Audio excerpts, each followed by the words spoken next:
আসসালামু আলাইকুম। রাসেল ভাই কেমন আছেন জানতে চাইবো না, কারণ আমি জানি ইনশাল্লাহ আপনি সবসময় ভালো থাকেন এবং ভালোর দলেই আছেন। রাসেল ভাই, আমি ভূত.com এর অনেক বড় একজন ফ্যান, আর ভূত.com আমার লাইফের একটি পার্ট বলতে পারেন। তো রাসেল ভাই, আমি ভূত.com এর সাথে একটি ঘটনা শেয়ার করতে চাই। ঘটনাটি ঘটে আমার এক ফ্রেন্ডের সাথে, আর সেই ফ্রেন্ডও সিঙ্গাপুরে থাকেন আর কি। তো ঘটনাটি ঘটে 2014 সালের শেষের দিকে রাসেল ভাই। তো আসলে ঘটনা শেয়ার করার পূর্বে আমি আমার পরিচয়টা দেই। আমি মোহাম্মদ আমিনুল ইসলাম, আমি বর্তমান সিঙ্গাপুর থেকে বলতেছি এবং আমার দেশের বাসা পাবনা জেলা ঈশ্বরদী থানা দাসুরিয়াতে। রাসেল ভাই, ঘটনাটি ঘটে এরকম। আমার ওই ফ্রেন্ডের দাদারা ছিলেন দুই ভাই। তো আমার ওই ফ্রেন্ডের দাদা কোনো এক সময় মানে ওই দুই ভাইয়ের মধ্যে মানে সম্পত্তি ভাগাভাগি হয়ে আলাদা হয়ে যায়। তো আমার এই ফ্রেন্ডের দাদা ছিলেন একটু অ্যাবনর্মাল টাইপের। তো আমার ওই ফ্রেন্ডের দাদার যে ভাই ছিলেন, তিনি মানে চালাকি মতো করে আর সমস্ত সম্পত্তির মানে বেশিরভাগটাই তার অংশে নিয়ে নে মানে আমার এই ফ্রেন্ডের দাদাকে মানে একবারে মানে অল্প কিছু পরিমাণ মানে ভাগ দিয়ে আলাদা পৃথক করে দেওয়া হয়। তো এমত অবস্থা তাদের সংসারে একটি টান পড়ে যায় আর কি। তো এর মধ্যে আমার ওই ফ্রেন্ডের বাবা ছিলেন একজন কৃষিকাজ করে তারা জীবিকা নির্বাহ করতেন আর কি। তো রাসেল ভাই, আমার ওই ফ্রেন্ডের আম্মা তার বাবার বাড়ি থেকে, আমার ওই ফ্রেন্ডের নানার বাড়ি থেকে কিছু সম্পত্তি ভাগ পাই আর কি। তো সেই সম্পত্তিটা মানে ভাগ পাওয়ার পরে তার মা চিন্তা করে, যেহেতু তাদের সংসারে অনেক টানাটানি এবং আমার ফ্রেন্ডরা ছিলেন দুই ভাই এক বোন। তো আমার ওই ফ্রেন্ডের আম্মা চিন্তা করেন যে আমার ওই ফ্রেন্ডকে মানে সিঙ্গাপুরে পাঠিয়ে দিবেন আর কি। তো বিদেশে পাঠাবেন। তো এতে মধ্যে মানে তারা জমি জাতি সমস্ত কিছু বিক্রি করে এক পর্যায়ে আমার ওই ফ্রেন্ডকে সিঙ্গাপুর পাঠিয়ে দেয়। তো সিঙ্গাপুর পাঠানোর পর দেশে থাকেন এক ভাই, তার বোন এবং তার বাবা মা আর কি। তো এতে মধ্যে তাদের সংসারে ততটাও মানে চলাচল সচল না থাকায় এক পর্যায়ে তার চাচার তার ওই দাদার ভাইয়ের মানে যে যারা ছেলে ছিলেন, তারা এক পর্যায়ে মানে মনে মনে অনেক খুশি থাকেন এবং তাদের ভালোটা কখনো তারা দেখতে পারে না, মানে দেখতে পারে না বলতে অনেক জেলাস আর কি, এরকম একটা তাদের মধ্যে সম্পর্ক আর কি। তো এর মধ্যে আমার ফ্রেন্ডরা সিঙ্গাপুর আসার পর অনেক ভালো একটি জব পাই। জব পাওয়ার পরে অনেক ভালো মানে এই মানে কার্যকলাপ অনেক ব্যবহার আছে, তার কোম্পানি খুব খুশি হয়ে তার মানে বেতন বৃদ্ধি করার একটা ডিসিশন নেয়। তো সে মতে তার ভাই আমার ফ্রেন্ড চিন্তা করে যে যেহেতু বাসায় আরেকটা ছোট ভাই আছে, তাহলে তাকে যে মূল্যেই হোক সিঙ্গাপুরে আনতে হবে, তাহলে হয়তো তাদের ফ্যামিলির টানাটানিটা একটু হলেও মানে কম হবে এবং তারা সচ্ছল ভাবে চলতে পারবে আর কি। তো যে চিন্তা সেই কাজ। কিছুদিনের মধ্যে আমার ওই ফ্রেন্ডের ছোট ভাইকে সিঙ্গাপুর নিয়ে আসতে সক্ষম হয় আমার এই ফ্রেন্ড। তো এর মধ্যে বাসায় মানে তার বোন, তার মা এবং তার বাবা মানে হয়ে যায়। তো এক পর্যায়ে অবস্থায় তার যে চাচারা ছিলেন মানে আমার ওই ফ্রেন্ডের দাদার ভাইয়ের যে ছেলেরা মানে তারা এক পর্যায়ে মানে ব্যাপারটা স্বাভাবিকভাবে নিতে পারে না। তারা চিন্তা করে যে কি ব্যাপার, এইভাবে করে তারা উন্নতি হয়ে উঠে যাবে, আমাদের উপরে যাবে, এটা তারা নিতে পারে না আর কি। তো তার ওই চাচা চিন্তা করে যে তার মা যে তার সমস্ত কিছু বিক্রি করে যে টাকা পয়সা দিয়ে তাদেরকে সিঙ্গাপুরে পাঠিয়েছে, এই টাকাটা তাদেরকে মানে খাওয়ার বা করার মতো যে একটা পরিবেশ, এটা কখনো তারা হতে দিবে না। তারা যে মূল্যে হোক তার মাকে মেরে ফেলার একটা চিন্তা ভাবনা করে। তো চিন্তা ব্যবস্থা করে যে কিভাবে মারা যায়। তখন তারা চিন্তা করে তাদের এলাকাতে ছিলেন একজন কবিরাজ ছিলেন। তিনি নানান জায়গায় নানান ধরনের কুফুরি কাজ বা ব্ল্যাক ম্যাজিক এগুলো ধরনের কাজ করত। তো তাদের মানে এলাকাতেই হওয়ার কারণে আমার ওই ফ্রেন্ডের চাচারা মানে ব্যাপারটা তার মানে কবিরাজের ব্যাপারে সবকিছু মানে ধারণা ছিল যে সে এসব ধরনের কাজ করতে পারে আর কুফুরি কালাম। তো তাকে এক পর্যায়ে গিয়ে ধরে কবিরাজকে যে এরকম তার এই ক্ষতিটা করতে হবে। তো তখন সেই কবিরাজ বলে যে দেখেন, আপনাদের সাথে আমার ভালো সম্পর্ক, ইভেন আপনার সে আপন চাচাতো ভাই মানে আমার ফ্রেন্ডের বাবার কথা বলে, তার ফ্যামিলি আপনার ফ্যামিলি মানে একই ফ্যামিলি, তাহলে আমি এই কাজটা কিভাবে করি, এটা আমার দ্বারাই হবে না, আপনারা অন্য জায়গায় দেখতে পারেন। তখন মানে সে যে কুফুরি কালাম করতো আমার ওই ফ্রেন্ডের চাচারা সবকিছু মধ্যে অবগত ছিলেন এবং জানতেন। তো এমতো অবস্থায় সে কবিরাজকে জবরদস্তি করে মানে ইমোশনালি ব্ল্যাকমেল করে বলে যে সে যদি তার এই কাজটা না করে দেয় তাহলে সে সমস্ত যার যার কাছে আজ পর্যন্ত এই ধরনের কুফরি কালামগুলা করেছে সমস্ত লোকের কাছে গিয়ে কবিরাজের ওই সমস্ত কুকর্মের কথা বলে দিবে। এই পর্যায়ে ব্ল্যাকমেল করার অবস্থায় মানে কবিরাজটি অনেক ভয় পেয়ে যায় এবং মানসিকভাবে মানে ভীষণ ভয় পেয়ে এক পর্যায়ে সে রাজি হয়ে যায়। তখন সে বলে যে ঠিক আছে, কাজটা আমি করে দেবো, কিন্তু ব্যাপারটা কাউকে বলা যাবে না এবং একান্তই মানে ব্যাপারটা যেন চাপা থাকে। অনেক রিকোয়েস্ট করার ফলে এক পর্যায়ে কবিরাজ একদিন কি করে, মানে কুমোররা যে চালাই দেওয়া যে টালিটা বানায়, চাল দেওয়ার যে টালি বানায় কুমোররা, ওই কাঁচা অবস্থাতে সেই টালির উপরে গিয়ে যখন কুমোরটা বানায় রাখে, তখন ওই কুমোর করে ওই টালির উপরে মানে কুফরি কালাম লিখে তার মায়ের নামে, আমার ফ্রেন্ডের মায়ের নামে কুফরি কালাম লিখে ওই মানে ইটটা একটা চিহ্ন করে দিয়ে আসে এবং পরবর্তীতে সে ইটটা যেন নিয়ে আসতে পারে এই কারণে সে মানে চিহ্নটা করে দিয়ে আসে। আর যে কালামটা মানে কুফরি কালামটা লিখেছে, এটা লেখা তো অবস্থায় মানে কুমোরকে কাউকে দেখতে দেওয়া যাবে না, কাউকে জানানো যাবে না, ইভেন সে ইটটা যে পরবর্তীতে নিয়ে আসবে সেটাও কাউকে জানানো যাবে না বা চুরি করে আনতে হবে সেটা। তো এই মতো অবস্থায় ঠিক সে কুফরি কালাম লিখে দিয়ে আসার পর সেই যখন মানে আমার ওই ফ্রেন্ডের মানে আমার নামে যে কুফরি কালামটা লিখে দিয়েছিল, ওই কুমোর যখন ওই লিখিত ইট যখন আগুনে জ্বালানো শুরু করে, ঠিক সেই মতো অবস্থায় এদিকে আমার ওই ফ্রেন্ডের আম্মার শরীরে মানে এমন পরিমাণ জ্বালা পড়া শুরু হয়, এক পর্যায়ে মানে আগুন পুড়লে যেভাবে ফোসা উঠে যায় শরীরে, ঠিক সেইভাবে ফোসা উঠে যায় সমস্ত শরীরে, অনেক চিৎকার, অনেক যন্ত্রণা। তো তখন তারা হঠাৎ করে তার বাবা এবং তার বোন মানে কি করবে ব্যাপারটা বুঝতে না পেরে ডাক্তার দেখাই, তো কোনো মতেই কোনো কিছু হচ্ছিল না। তো এদিকে ওই কবিরাজ কি করে, আবার পরবর্তীতে গিয়ে ওই কুমোরের ওখানে চুরি করে সেই চিহ্নিত পুরানো ইটটা পরের দিন গিয়ে সে ইটটা নিয়ে আসে। তো নিয়ে আসার পরে কি করে রাসেল ভাই, সেই ইটটা মানে দু টুকরো করে এদিকে ওই কবিরাজ যে বলেছিল, এদিকে আরেকটা মানে তার চাচাকে আরেকটি কাজ করতে বলছেন, সেটা হচ্ছে আমার ওই ফ্রেন্ডের মায়ের মানে ব্যবহৃত কাপড়ের একটি অংশ এবং তা আমার ওই ফ্রেন্ডের মায়ের মাথার চুল, এই দুইটা ব্যবস্থা করতে বলে। এদিকে মানে তার যেহেতু বাড়িতে আসা যাওয়া আছে, সে আমার ওই ফ্রেন্ডের চাচা কি করে, আমার ওই ফ্রেন্ডের মায়ের ব্যবহৃত কাপড় এবং মাথার চুল মানে এটা মানে কালেক্ট করে সেই কবিরাজের কাছে দেয়। তো কবিরাজ কি করে, ওই যেই কুফুরি করা ইটটা দুই টুকরো করে আমার ওই ফ্রেন্ডের মায়ের ব্যবহৃত কাপড় এবং ওই আমার ফ্রেন্ডের মায়ের মাথার চুল মানে একত্রিত করে ওই ইটের টালির মাঝখানে রেখে অপর একটি ইটের টালি ওই কুফুরি দিয়ে উপরে রেখে ওটা সুন্দর করে পলিথিন দিয়ে মানে পেঁচিয়ে মানে এটা ফেলে দেয় একটা মানে পরিত্যক্ত কূপের মধ্যে। তাদের ওই এলাকায় একটিও পরিত্যক্ত কূপ ছিল, সেটা পুকুরে ফেলেনি, যে পুকুরে ফেললে হয়তো কোনো কারণবশত পুকুর শুকিয়ে যাবে বা হয়তো দেখা যাচ্ছে মানে কোনো একটা কারণে যদি এটা কখনো মানে পুকুরে না ফেলে সে ফেলে আছে পরিত্যক্ত একটা কূপের মধ্যে। এবং যখন সে কূপের মধ্যে ওই কুফুরিটা ফেলার সময় ওখানে একটা মানে শয়তান জিন দ্বারা ওই কুফুরিটা করা হয়, যেই ওই মানে যেই যাবে ওই কুফুরিটা আনতে মানে তাকেই শয়তান ওখানেই মানে ওই কূপের মধ্যে তাকে মেরে ফেলবে। তো এমতো অবস্থায় তার মা ভীষণ অসুস্থ হয়ে যায়। যখন ওই কূপের মধ্যে ওই কুফুরিটা ফেলা হয়, এতে মধ্যে মানে তার মায়ের শরীরে মানে পানি এমন পরিমাণ সমস্ত শরীর ফুলে সমস্ত শরীরে মনে হচ্ছে যে মানে একটি পলিথিন কভারের মধ্যে পানি পড়লে যে মতো অবস্থা হয়, ঠিক তার মার শরীর, আমার ফ্রেন্ডের মায়ের শরীরটা ঠিক ওরকম আকার ধারণ করেছে। তো এমতো অবস্থায় তার ভীষণ ভাবে অসুস্থ, বাসায় থেকে সমস্ত চিকিৎসা ডাক্তার এটা সেটা করে কোনো মতেই কমতেছিল না। এদিকে আমার এই ফ্রেন্ডরা অনেক চিন্তিত হয়ে যায়।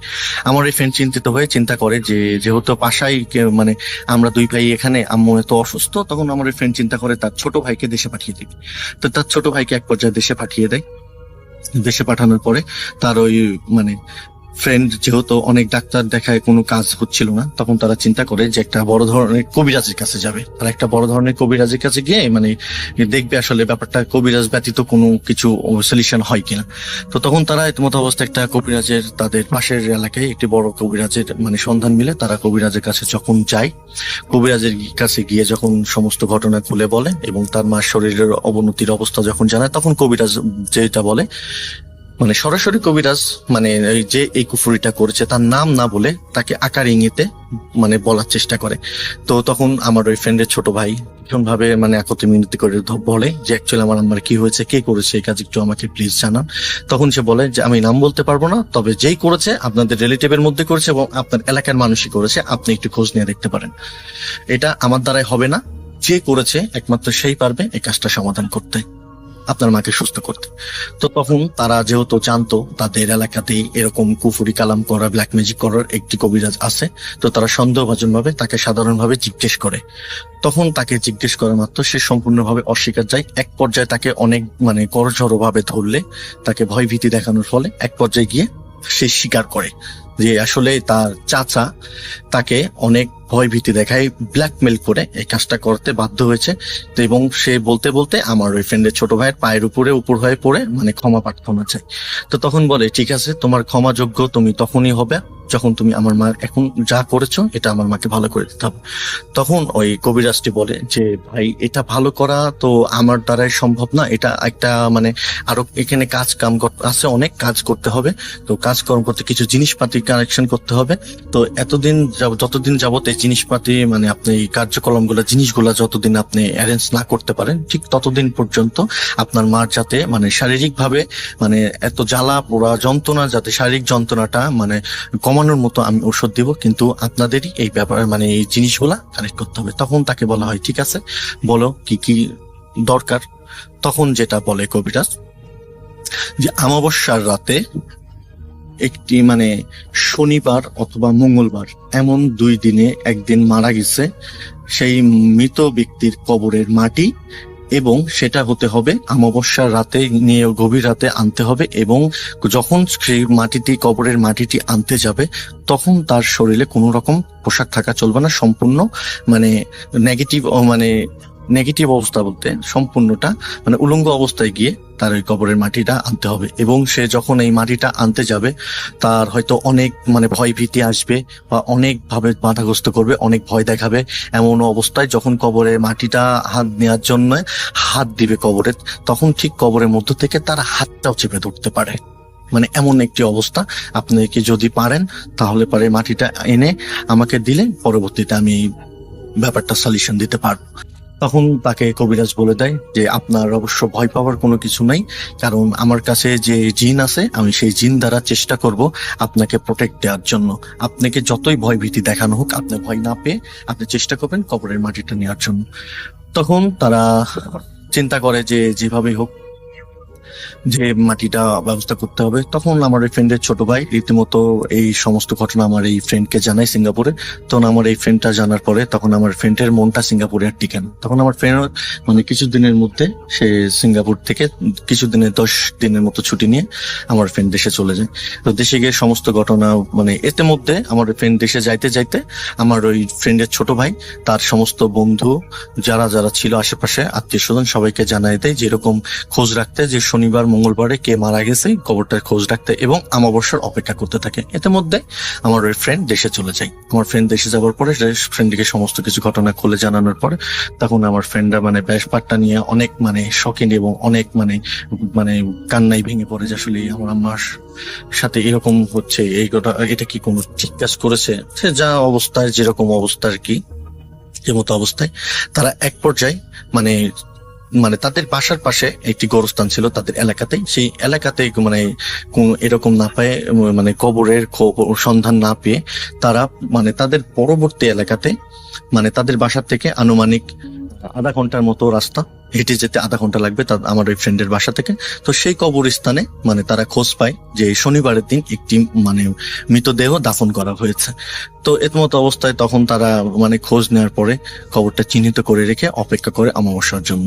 তো এর মতো অবস্থায় মানে অমাবস্যা চলে আসে। তো অমাবস্যা আসার পর তো আমার ওই ফ্রেন্ড তখন চিন্তা করে যে এখন যেহেতু অমাবস্যা চলে আসছে তাহলে ওই মাটিটা তো যেভাবেই হোক ম্যানেজ করতে হবে।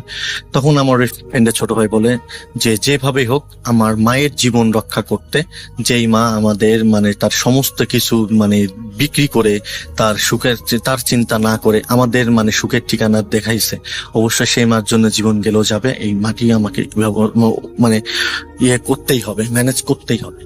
তো যে অবস্থায় তো যেহেতু উলঙ্গ করে যেতে হবে রাত গভীর রাতে, তো তার বড় ভাই মানে কি করে ওই অমাবস্যার রাতে তার মাথাটা অন্যদিকে ঘুরিয়ে তার পরনের থেকে মানে লুঙ্গি পরেছিল, মানে লুঙ্গিটা খুলে দেয়।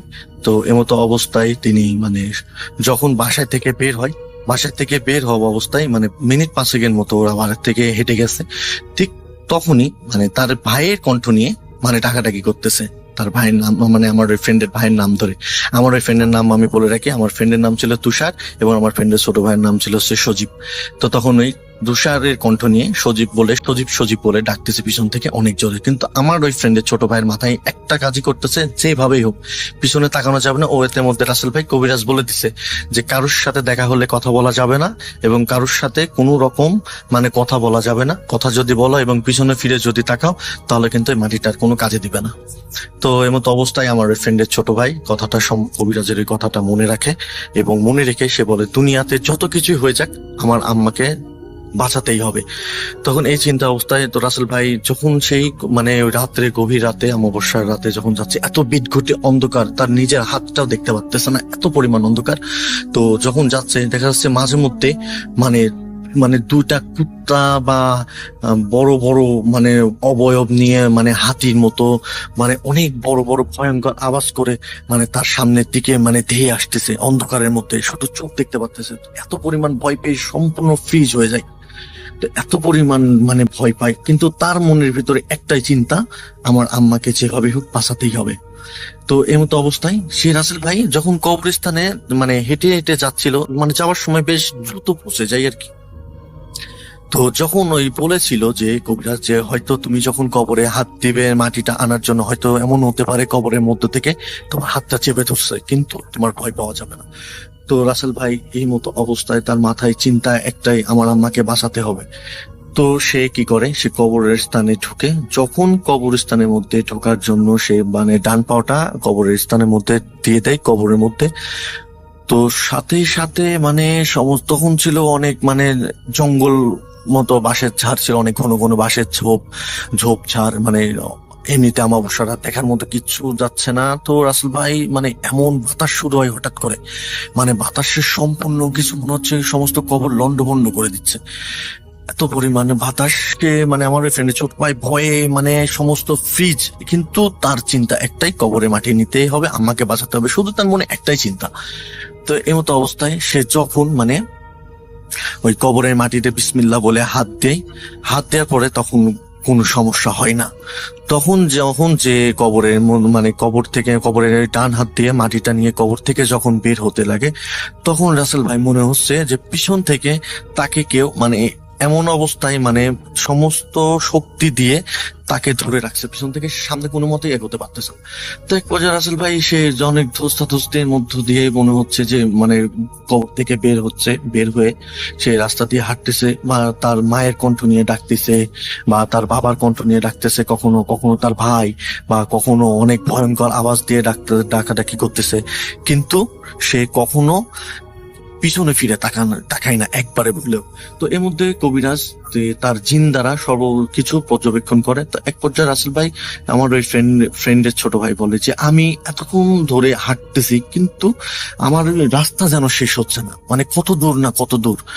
তো রাস্তার এক পর্যায়ে যখন ওই রাস্তা দিয়ে হাঁটতে হাঁটতে বাসায় ঢুকতে দেখে তার বড় ভাই দাঁড়ায় আছে, কিন্তু রাসেল ভাই আমার ওই ফ্রেন্ডের ছোট ভাই এত পরিমাণ ভয় পায়, ভয়ে সম্পূর্ণ মানে তাকে এত পরিমাণ ভয় দেখানো হয়েছে, সে ভয়ে সম্পূর্ণটা ফ্রিজ।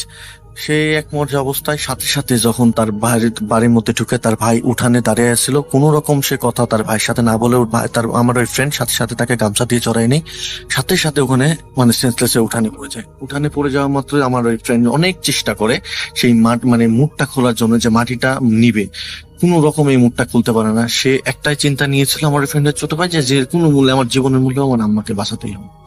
তো রাসেল ভাই এই অবস্থায় সে মানে যখন কবিরাজ মানে ঠিক পেয়ে যায়, তার জিন দ্বারা যেহেতু সে পর্যবেক্ষণ করতেছিল, তো সাথে সাথে আমার ফ্রেন্ডের বাসায় এসে উপস্থিত হয় কবিরাজ, এবং এসে বলে যে মাটি যেহেতু নিয়ে আসছেন তাহলে এখনো যেতে হবে, যে কূপে পুফুরিটা ফালানো হয়েছে, ব্ল্যাক ম্যাজিকের ওই থলেটা রাখা হয়েছে, সেই ওখানে গিয়ে এখন ওই ওঠানো দরকার।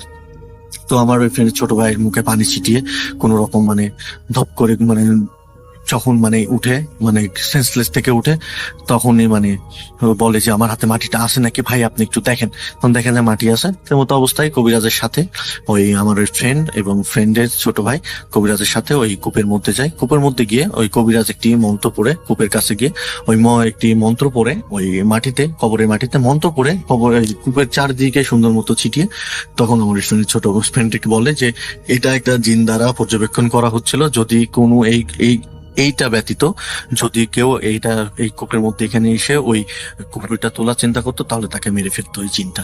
তো যেহেতু এখন ওই বন্ধ করে দিয়েছে, তো তখন বলে যে এখন ওই কূপের মধ্যে নেমে ওই কুফরিটা তুলতে হবে, তুললে আপনার আম্মা সুস্থ করা যাবে ইনশাল্লাহ।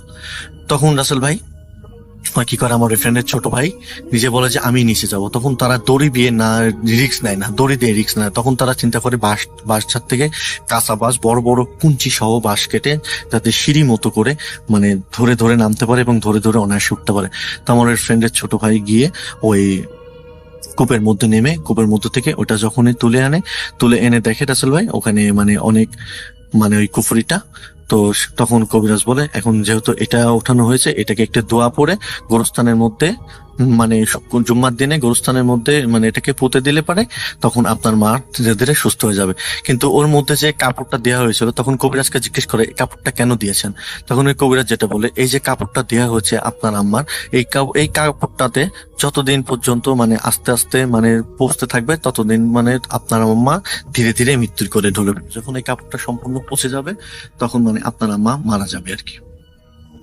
তো তখন তারা ভীষণভাবে শকি হয়ে তার মানে কবিরাজকে বলে আপনি যা করেছেন আপনার সবকিছু করণের জন্য আমরা ক্ষমা করে দিলাম আমার মায়ের জানের বিনিময়। তো এই কথা বলে তার সে চলে যায় কবিরাজের মতো। তো পরে তার কাছে খোঁজ নেওয়া হয়, সে বলে যে গোরস্থানে সেটা পুঁতে দিয়েছে জুম্মার নামাজের পরে। রাসেল ভাই ধীরে ধীরে আমার ওই ফ্রেন্ডের আম্মা সুস্থ হয়ে ওঠে। রাসেল ভাই এই কথা মানে এই কথাগুলো এই কাহিনীটা বলতে বলতে আমাকে আমার ওই ফ্রেন্ড সাথে সাথে কান্না করে আমার সামনেই রাসেল ভাই তার আম্মাকে ফোন দেয় এবং তার আম্মা এখনো জীবিত আছে ইনশাল্লাহ আল্লাহর রহমতে। রাসেল ভাই এই ছিল আমার একটি ঘটনা, অত্যন্ত সত্য ঘটনা রাসেল ভাই। ভালো লাগলে অবশ্যই প্লে করবেন রাসেল ভাই। আসসালামু আলাইকুম। প্রিয় ভিউয়ার, যারা ভৌতিক গল্প পছন্দ করেন তারা এই চ্যানেলটি সাবস্ক্রাইব করে দিন। ঘটনাটি এত চমৎকার করে বলেছেন, খুব ছোট্ট ঘটনা, খুবই ছোট্ট ঘটনা, মাত্র 4 মিনিটের মতো ঘটনাটা হবে, কিন্তু অসম্ভব ভালো। থ্যাংক ইউ আপু, কষ্ট করে আমাদেরকে কানাডায় বসে এই ঘটনাটি পাঠিয়ে দেওয়ার জন্য। আপনি সুস্থ থাকবেন, সবসময় ভূত.com এর সাথে থাকবেন এবং আশা করছি এভাবেই ঘটনা পাঠিয়ে যাবেন। আসসালামু আলাইকুম রাসেল ভাই, ভূত.com টিম এবং শ্রোতা বন্ধুরা, আমি সাবরিনা টরন্টো থেকে। আমার আজকের ঘটনার শুরুতে প্রাসঙ্গিকভাবেই আমার জব রিলেটেড বর্ণনা দিতে হচ্ছে। বিমান ক্রুদের প্রফেশনাল সেকেন্ড হোম হচ্ছে দুবাই। মেজরিটি ফ্লাইট আগে দুবাই যায়, পরে ওখানে ক্রু চেঞ্জ হয়ে অন্য ডেস্টিনেশনে উড়ে যায়। সেদিন ছিল লন্ডন ফ্লাইট। এই লন্ডন ফ্লাইটের টাইমিং এমন ছিল, ঠিক দুবাই টাইম 2:30 মধ্যরাতে কল টাইম হতো। তারপর জাহাজে উঠিয়ে কানেক্টিং ফ্লাইটের সব কিছু বুঝে নিয়ে দুবাই থেকে লন্ডন প্রায় 8 ঘন্টার ওরাল পথ। পিক আপ ড্রপ মিলিয়ে ডিউটি আওয়ার 12 ঘন্টারও বেশি। এই ফ্লাইটের একটাই পজিটিভ সাইড হচ্ছে হোটেল রুমে গিয়ে ফ্রেশ হয়ে খাওয়া দাওয়া সেরে লম্বা একটা ঘুম। ক্রুদের ঘুমের কোনো টাইম টেবল নাই। বরাবরের মতো সেদিনও হোটেলে চেক ইন করে হট শাওয়ার নিয়ে খেয়ে ঘুমোতে গেলাম। হোটেলটি ছিল লন্ডনের প্রাণকেন্দ্র কেনসিংটন হাই স্ট্রিটে 5 স্টার হোটেল। নামটি মেনশন করছি না। কতক্ষণ ঘুমিয়েছি জানি না, হঠাৎ গলার বাম পাশে ঠান্ডা কিছুর স্পর্শে ঘুম ভেঙে যায়। ঘুমের ঘোরেই ডান হাত দিয়ে বুঝতে চেষ্টা করি কি হচ্ছে। রক্ত হিম করা সেই অভিজ্ঞতা। ডান হাত দিয়েই আমিও স্পর্শ করে ফেলি কারো হাতের আঙুল, বরফে জমে যাওয়া ঠান্ডা কারো আঙুল। এক ঝটকায় উঠে বসি। অনুভব করি কেউ একজন বেড ছেড়ে উঠে দাঁড়ালো। কারণ বেডের সাইডে কেউ বসলে একটু দেবে যায়, উঠে দাঁড়ালে আবার ঠিক হয়ে যায়। আমি বেড ছাড়ার আগেই দেখি আবছা ছায়ামূর্তি রুমের আয়নার সামনে দাঁড়ালো, তারপর কর্নারের সোফাতে গিয়ে বসলো। হোটেল রুমে আমি সবসময় লাইট চালিয়ে ঘুমাই, তবুও আয়নায় তার প্রতিবিম্ব দেখিনি। উঠে আমি মেইন ডোর, ক্লোজেট, ওয়াশরুম সব চেক করলাম, সব ঠিকঠাক। আবার এসে বেডে বসে কফি খেলাম, বই নিলাম পড়ব। এবার শুরু হলো ছায়ামূর্তির পায়চারি। রাসেল ভাই, প্রচন্ড টায়ার্ড ছিলাম, তাই আবারও ঘুম আসলো। ডিপ স্লিপ হওয়ার আগে আবারও সেই হাতের আঙ্গুল আমার গলায়। আবারও বেড একটু কার্ভ হয়ে গেল। এত কিছু ঘটছে অথচ আমি দোয়া ভুলে গেছি। শরীরের ভারী ওজন নিয়ে বসে আছি সকালের অপেক্ষায়। ছায়ামূর্তির অস্পষ্ট জ্যাকেট এবং জিন্স দেখতে পাচ্ছিলাম, চেহারা দেখিনি। এভাবেই সকাল হলো। এবার আর শরীরের বাড়তি ওজন ফিল করছিলাম না। রাতে হয়তো শরীর পাথরে পরিণত হয়েছিল। আমি রিসেপশনে গিয়ে রাতের অভিজ্ঞতার কথা বললাম। ওরা সাথে সাথেই রুম চেঞ্জ করে দিল। অ্যাপোলজি চাইলো ওই রুমটি দেওয়ার জন্য। রাসেল ভাই পরে হাউসকিপিং এর একজন মহিলা বলল, মাস 3 আগে এই রুম থেকে 32 বছরের একজন হোটেল গেস্ট সুইসাইড করেছে জানালা থেকে লাফ দিয়ে। 15th ফ্লোর থেকে সোজা গিয়ে পড়েছে লন্ডন টিউবের ট্র্যাক লাইনে। এই ঘটনার আনুমানিক 25 বছর কেটে গেছে। আমি আজও সেই আঙ্গুলের স্পর্শ ভেবে ভয় পাই। আজ এই ছিল আমার ঘটনা। যাদের ভালো লেগেছে তাদেরকে অনেক অনেক থ্যাঙ্কস। যাদের লাগেনি, কষ্ট করে শুনেছেন, তাদেরকেও থ্যাংক ইউ। যার যেমন অভিজ্ঞতা সেইটুকুই শেয়ার করাই ভালো, আরোপিত কিছু নয়। আমি তাই করলাম। পারস্পরিক শ্রদ্ধাবোধ, মানবিকতাই বেঁচে থাকুক। শুভকামনা সবার জন্য। আল্লাহ হাফেজ। তো যাই হোক, এখন চলে যাব সরাসরি ঘটনায়। আশা করছি এই ঘটনাটা আপনাদের অনেক অনেক আনন্দ দেবে। শুনুন আফনান ভাইয়ের পাঠানো ঘটনা। আসসালামু আলাইকুম। ভূত.com এর সকল শ্রোতাদেরকে জানাচ্ছি শুভেচ্ছা ও অভিনন্দন। রাসেল ভাইয়ের হোস্টিং এ ভূত.com হচ্ছে, এই ভূত.com এর ভয়ের জগতে সকলকে স্বাগতম। আমি আফনান আপনাদের জন্য আজকে নিয়ে এসেছি রক্ত হিম করা অ্যাম্বুলেন্সের একটি ঘটনা। আপনারা অনেকে অ্যাম্বুলেন্সের ঘটনা শুনতে চান, কিন্তু সবসময় অ্যাম্বুলেন্সের ঘটনা ম্যানেজ করা সম্ভব হয় না। তো আপনাদের জন্য এবার অনেক কষ্ট করে একটি গল্প পেয়েছি। আশা করি আপনাদের সবার ভালো লাগবে। কথা না পারি আমি সরাসরি গল্পে চলে যাই। ঘটনাটির সময় ছিল 2009 সাল। যার সঙ্গে ঘটেছিল তার নাম হচ্ছে রফিক। উনি পেশায় একজন অ্যাম্বুলেন্স চালক। উনি অ্যাম্বুলেন্সটা বেসিক্যালি দুটো মেডিকেল থেকে, দুটো মেডিকেলের রোগী বা লাশ উনি আনা নেওয়া করেন। একটি হচ্ছে মিডফোর্ড হসপিটাল, আর একটা হচ্ছে ঢাকা মেডিকেল কলেজ। উনি সাধারণত ঢাকা মেডিকেল কলেজের এদিকে বেশি থাকেন, কারণ এখানে দেখা যাচ্ছে যে রোগীর পরিমাণ বেশি, ওনার ট্রিপটাও বেশি পাওয়া যায়। এই জন্য উনি সাধারণত ঢাকা মেডিকেল কলেজের এই সাইডটাতেই ওনার আনাগোনাটা বেশি। যেদিন ঘটনাটি ঘটে ওই তারিখটা ছিল হচ্ছে মঙ্গলবার এবং সময়টা ছিল আগস্ট মাস। তো এমন একটি সময়ে, ওই সময় প্রচন্ড গরম ছিল, গরমকাল বেশ, কারণ আগস্টে তো আমাদের এখানে বেশ বাংলাদেশে কিন্তু বেশ গরম থাকে। ওই সময়ে রাত বাজে প্রায়, ওনার ভাষ্য অনুযায়ী রাত বাজে তখন প্রায় 11টা। ওনার পরিচিত একজন ব্যক্তি, যিনি ওই হসপিটালের 4র্থ শ্রেণীর একজন কর্মচারী, সাধারণত তাদের মাধ্যম দিয়ে ওনারা ট্রিপগুলো পেয়ে থাকেন। সেই ব্যক্তিটি এসে তাকে জানায় যে আরিচার ঘাট যেটি রয়েছে, এই ঘাটের পাশে একটি গ্রাম রয়েছে, সেই গ্রামে একটি লাশ পৌঁছে দিতে হবে। এখন তিনি জিজ্ঞেস করেন যে লাশের কি হয়েছিল, কিভাবে মারা গেল। তখন তারা বলে যে উনি এমনিতেই বার্ধক্যজনিত কারণে মারা গেছেন। তো এই কথা বলার পর উনি রাজি হয়ে যান এবং সাধারণত মানে যে ভাড়া ওনারা ঠিক করেন অ্যাম্বুলেন্স চালকরা, দেখা যাচ্ছে ভাড়ার একটি অংশ যিনি এই ট্রিপটা এনে দেন তাকে দিতে হয়। তো ঠিক হলো যে তখন 7,000 টাকায় আরিচায় পৌঁছে দেবেন। ওই সময় কিন্তু 7,000 টাকা অনেক, মানে আরিচা অনুযায়ী যেহেতু নদী পার হতে হচ্ছে না, ফেরির খরচটা লাগছে না, সেই অনুযায়ী 7,000 টাকা কিন্তু ওনার জন্য বেশ ভালো অ্যামাউন্টের একটি টাকা। তো উনি রাজি হয়ে যান এবং চতুর্থ শ্রেণীর কর্মচারীকে উনি 2,000 টাকা দেন এবং 5,000 টাকা উনি ওনার কাছে রাখেন, মানে এরকম একটা শর্ত হয় আর কি।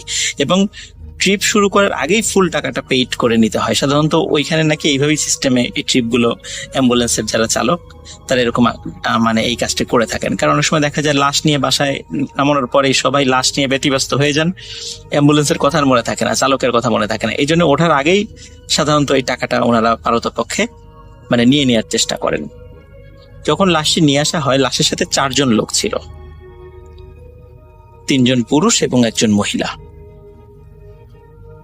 গাড়িতে ওঠার পরপরই স্বাভাবিকভাবেই রফিক সাহেব উনি টাকা দাবি করেন এবং ওনারা কোনো ধরনের কোনো উচ্চপাচ্য ছাড়াই টাকাটা দিয়েও দেন। গাড়ি চলতে থাকে। রাত তখন প্রায় 1টা বাজে। রাত 1টার মধ্যে ওনারা মানিকগঞ্জ প্রায় পার হয়ে যাবেন এমন একটি সময়। তো হঠাৎ করে উথুলি নামক একটি জায়গা রয়েছে।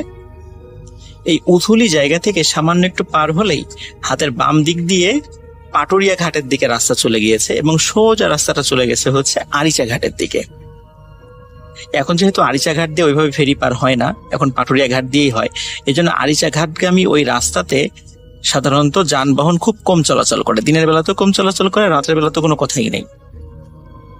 যখন উথুলি নামক ওই জায়গাটাতে উনি আসছেন গাড়ি নিয়ে, হঠাৎ করে গাড়িতে একটি ঝাঁকুনি দেয়। সাধারণত ব্রেক করা ছাড়া যদি কোনো একটি গাড়ি স্পিড ব্রেকার পার হয়, ঠিক যেভাবে ঝাঁকি লাগে অমন একটি ঝাঁকি লাগে, একটি ঝাঁকি অনুভূত হয় গাড়িতে। তখন ঝাঁকি খেয়ে সাধারণত দেখা যাচ্ছে যে গাড়ির যাত্রীরা একটু কথা বলে ওঠেন যে এই আসতে চালাও।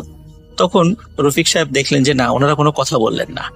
এবং রফিক সাহেব একটা বিষয়টা খেয়াল করলেন যে যখন উনি তো এর আগেও এখানে আসছেন, ঠিক যে জায়গাটাতে গাড়িতে ঝাঁকি লেগেছে এখানে কোনো স্পিড ব্রেকার ছিল না, কোনো উঁচু জায়গা ছিল না, তাহলে হঠাৎ করে ঝাঁকি লাগলো কেন?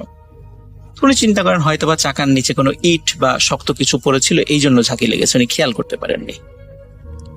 উনি আর 7-5 ভাবেননি, উনি সোজা চলে যাচ্ছেন। তো উনি যখন আরিচার রাস্তা দিয়ে ঢোকেন, এই জায়গাটা কিন্তু খুবই নীরব।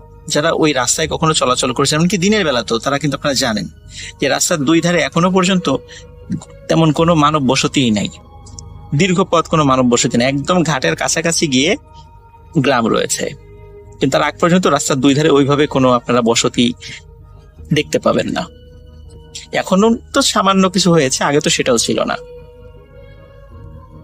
উনি যখন যাচ্ছেন প্রায় 1 কিলোমিটার পার হওয়ার পর হঠাৎ করে একজন পুরুষ যাত্রী, যিনি ওই লাশের সাথে ছিলেন, তার আত্মীয়, উনি বললেন যে এই ড্রাইভার গাড়ি থামাও। তখন রফিক সাহেব গাড়িটা থামিয়ে দেন। উনি ভাবেন এখানে হয়তোবা তাদের বাড়ি, এখানে হয়তোবা নামবেন তারা। ওই ব্যক্তি রফিক সাহেবকে বলেন আমরা লাশ নিয়ে এখানেই নামবো। রফিক সাহেব স্বাভাবিকভাবে গাড়ি থেকে নামেন, পেছনের যে ব্যাক ডালাটা আছে সেটা খুলে দেন এবং স্ট্রেচারে করে লাশটা নামান। নামানোর পরে রফিক সাহেব অবাক হয়ে দেখেন যে আশেপাশে কোনো ঘর বাড়ি নাই। তখন জিজ্ঞেস করলেন যে আপনাদের বাড়ি কোথায়? এখানে তো আশেপাশে ঘর বাড়ি দেখছি না, আপনারা লাশ নিয়ে যাবেন কিভাবে? আপনাদের কোনো আত্মীয় স্বজন তো এখানে দেখছি না। তখন ওনাদের মধ্যে একজন বলেন যে সে চিন্তা তোমাকে করতে হবে না, সেটা আমরা দেখব, তুমি চলে যাও। যেহেতু উনি আগে থেকেই টাকা পেয়ে গিয়েছিলেন, সুতরাং তার কোনো উচ্চবাচ্য ছিল না, এই জন্য উনি ওইখানেই গাড়ি ঘুরিয়ে আবার ঢাকার উদ্দেশ্যে রওনা করেন। উনি যখন রওনা করছিলেন, রওনা করতে করতে ঠিক উথুলি যে স্ট্যান্ডটা, বাস স্ট্যান্ড যেটা আছে, সেখানে আসার পরে দেখলেন যে 4 জন লোক হাত ইশারা করে তাকে থামতে বলছে। উনি অবাক হয়ে দেখলেন যে এই 4 জন লোক তো সেই 4 জন লোক যাদেরকে উনি এই মাত্রই নামিয়ে দিয়ে এসেছেন, এবং তাদের সাথে একটি লাশও রয়েছে। উনি খুব অবাক হন। উনি গাড়ি থামান। উনি জিজ্ঞেস করেন, কি ব্যাপার, আপনারা এখানে? আপনাদেরকে না একটু আগেই নামিয়ে দিয়ে আসলাম। তখন ওনারা বলেন, কি বলছেন আপনি? আপনি তো উথুলিতে আমাদেরকে নামিয়ে দিলেন,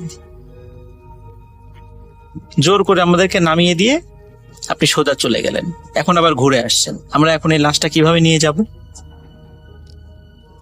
রফিক সাহেব যতটুকু না অবাক হন, তার থেকে বেশি বিরক্ত হন যে আমি মাত্র নামিয়ে দিয়ে আসলাম তাদেরকে, অথচ ঘুরে আসার পরে তারা এখানে কিভাবে আসলো, আর এখন এসে বলছে আমি নাকি উথুলি বাস স্ট্যান্ডে তাদেরকে নামিয়ে দিয়েছি।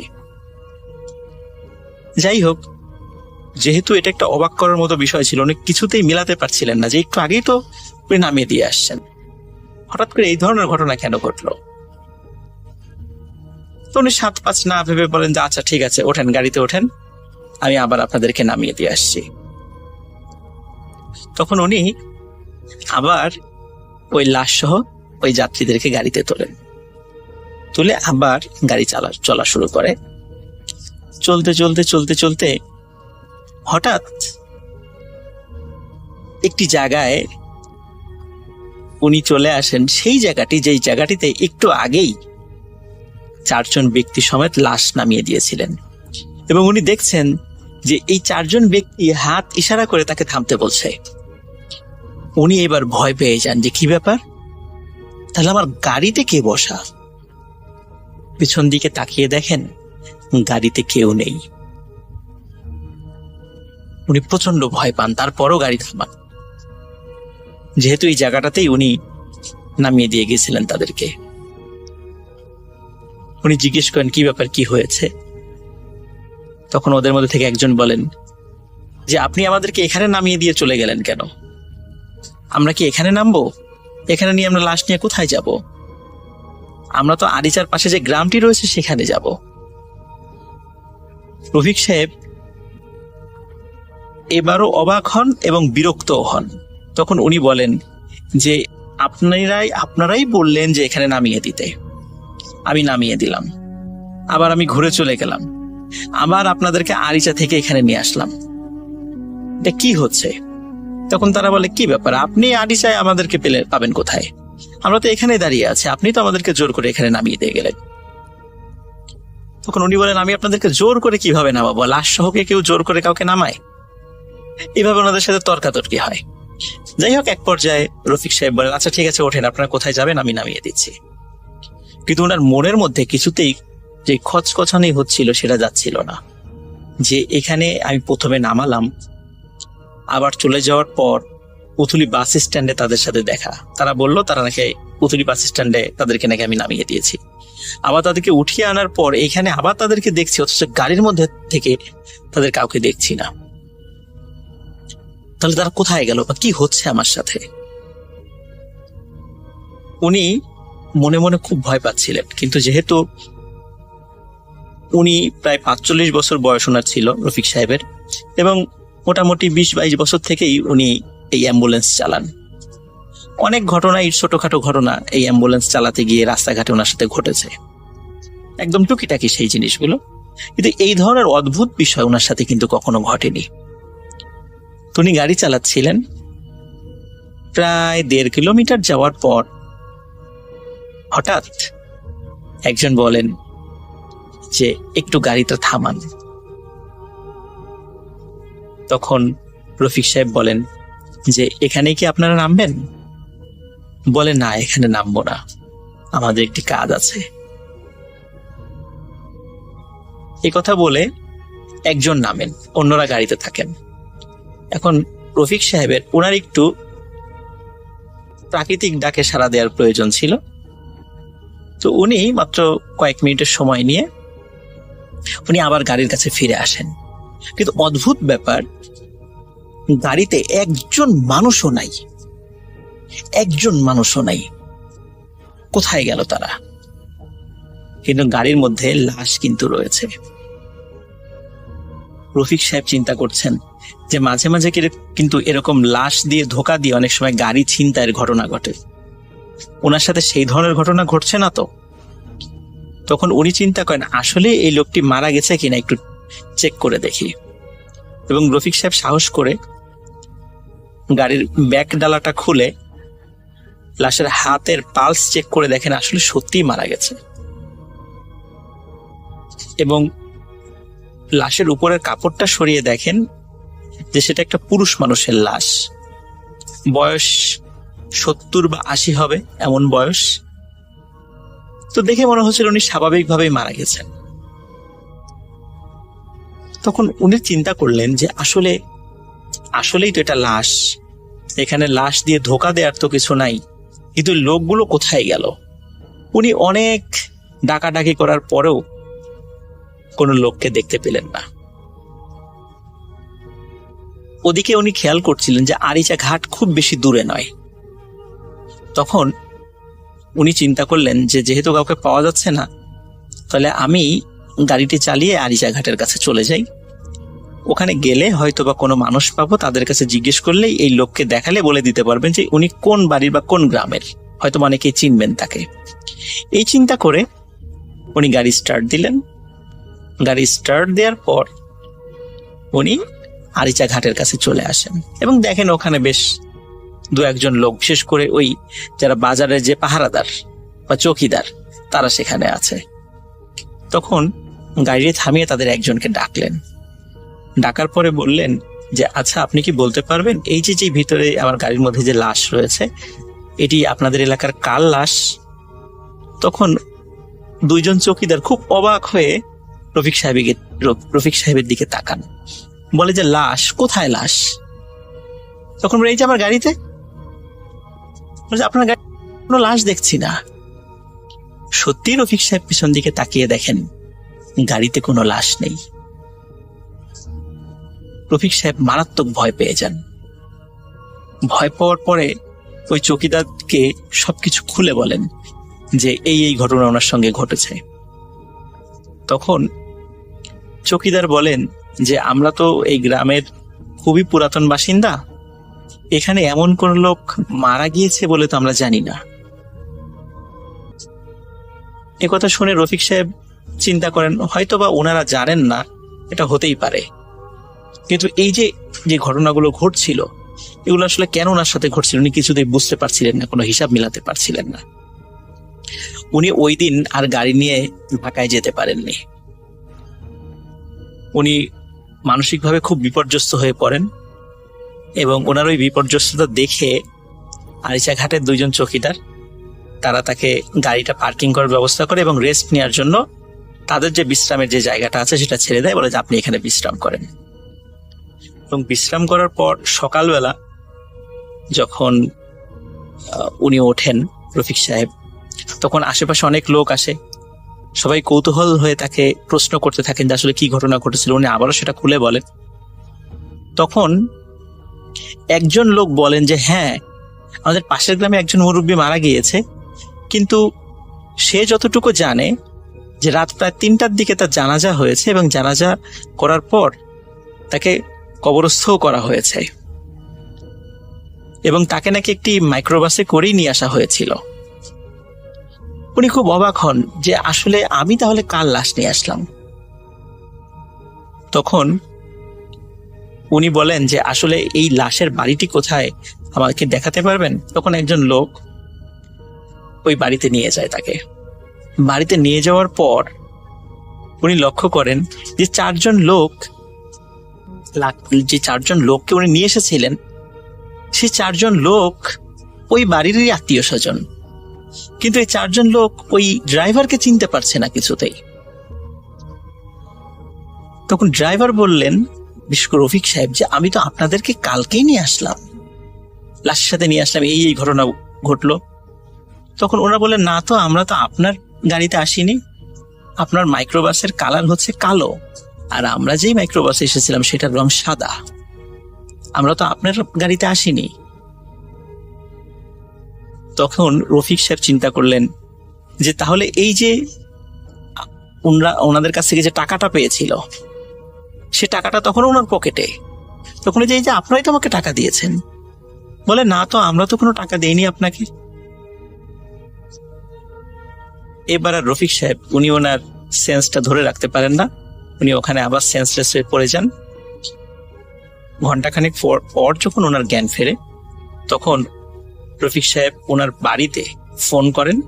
ওনার বাড়ির থেকে লোক আসার পর সেই ব্যক্তি গাড়ি ড্রাইভ করে রফিক সাহেবকে ঢাকাতে নিয়ে যান।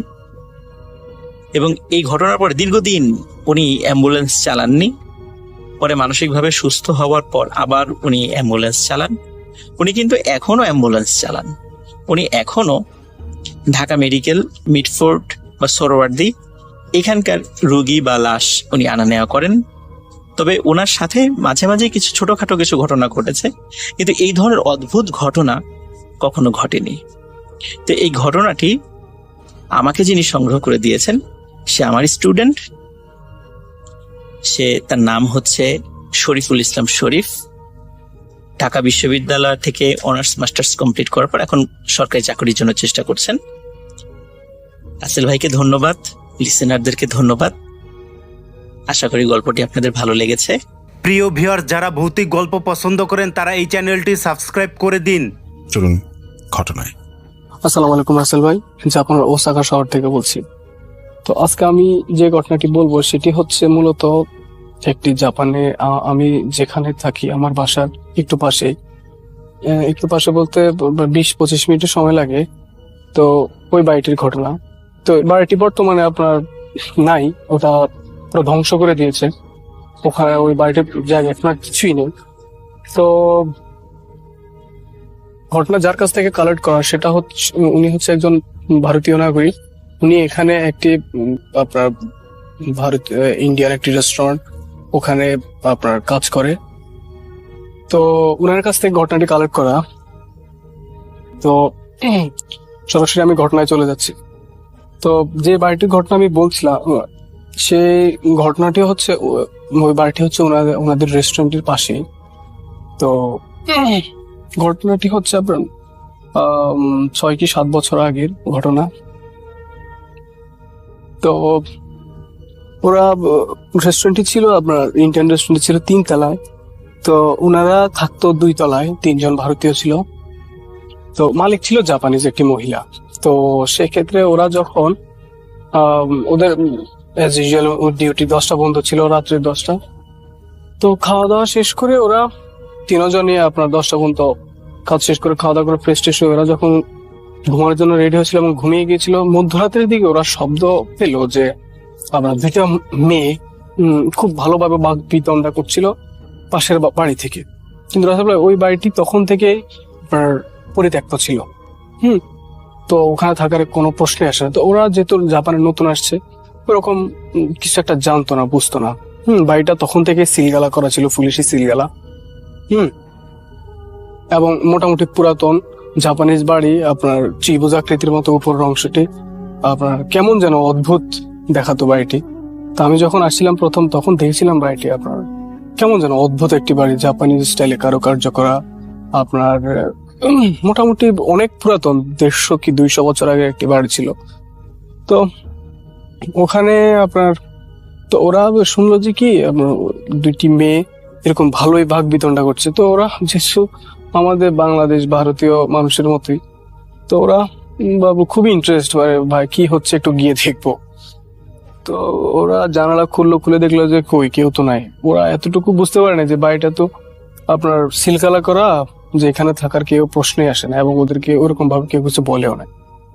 তো ওরা ওই দিনকের মতো ওটা ওখানেই ক্লোজ। তো ওরা খাওয়া দাওয়া করে ঘুমটুম গেল। তো এখান দিয়ে ওদের ওদের যে রেস্টুরেন্ট ছিল ইন্ডিয়ান, ওটা ছিল আপনার আবার ওদের শাখার মতো। ওদের অন্যান্য এরিয়াতে আরো 2-3টা রেস্টুরেন্ট ছিল। তো একজনকে আপনার ওখানে ট্রান্সফার করে দেয়, কারণ হচ্ছে যেহেতু ওরকম ব্যস্ত ছিল না, সেক্ষেত্রে একজনকে অন্য দোকানে ট্রান্সফার করে আর আরেকজনকে আপনার ছুটিতে মানে নিজেদের বা ইন্ডিয়াতে চলে যায়। তো যেহেতু একজন হয়ে যায় ওখানে, একজনই, তো সে একাই থাকতো।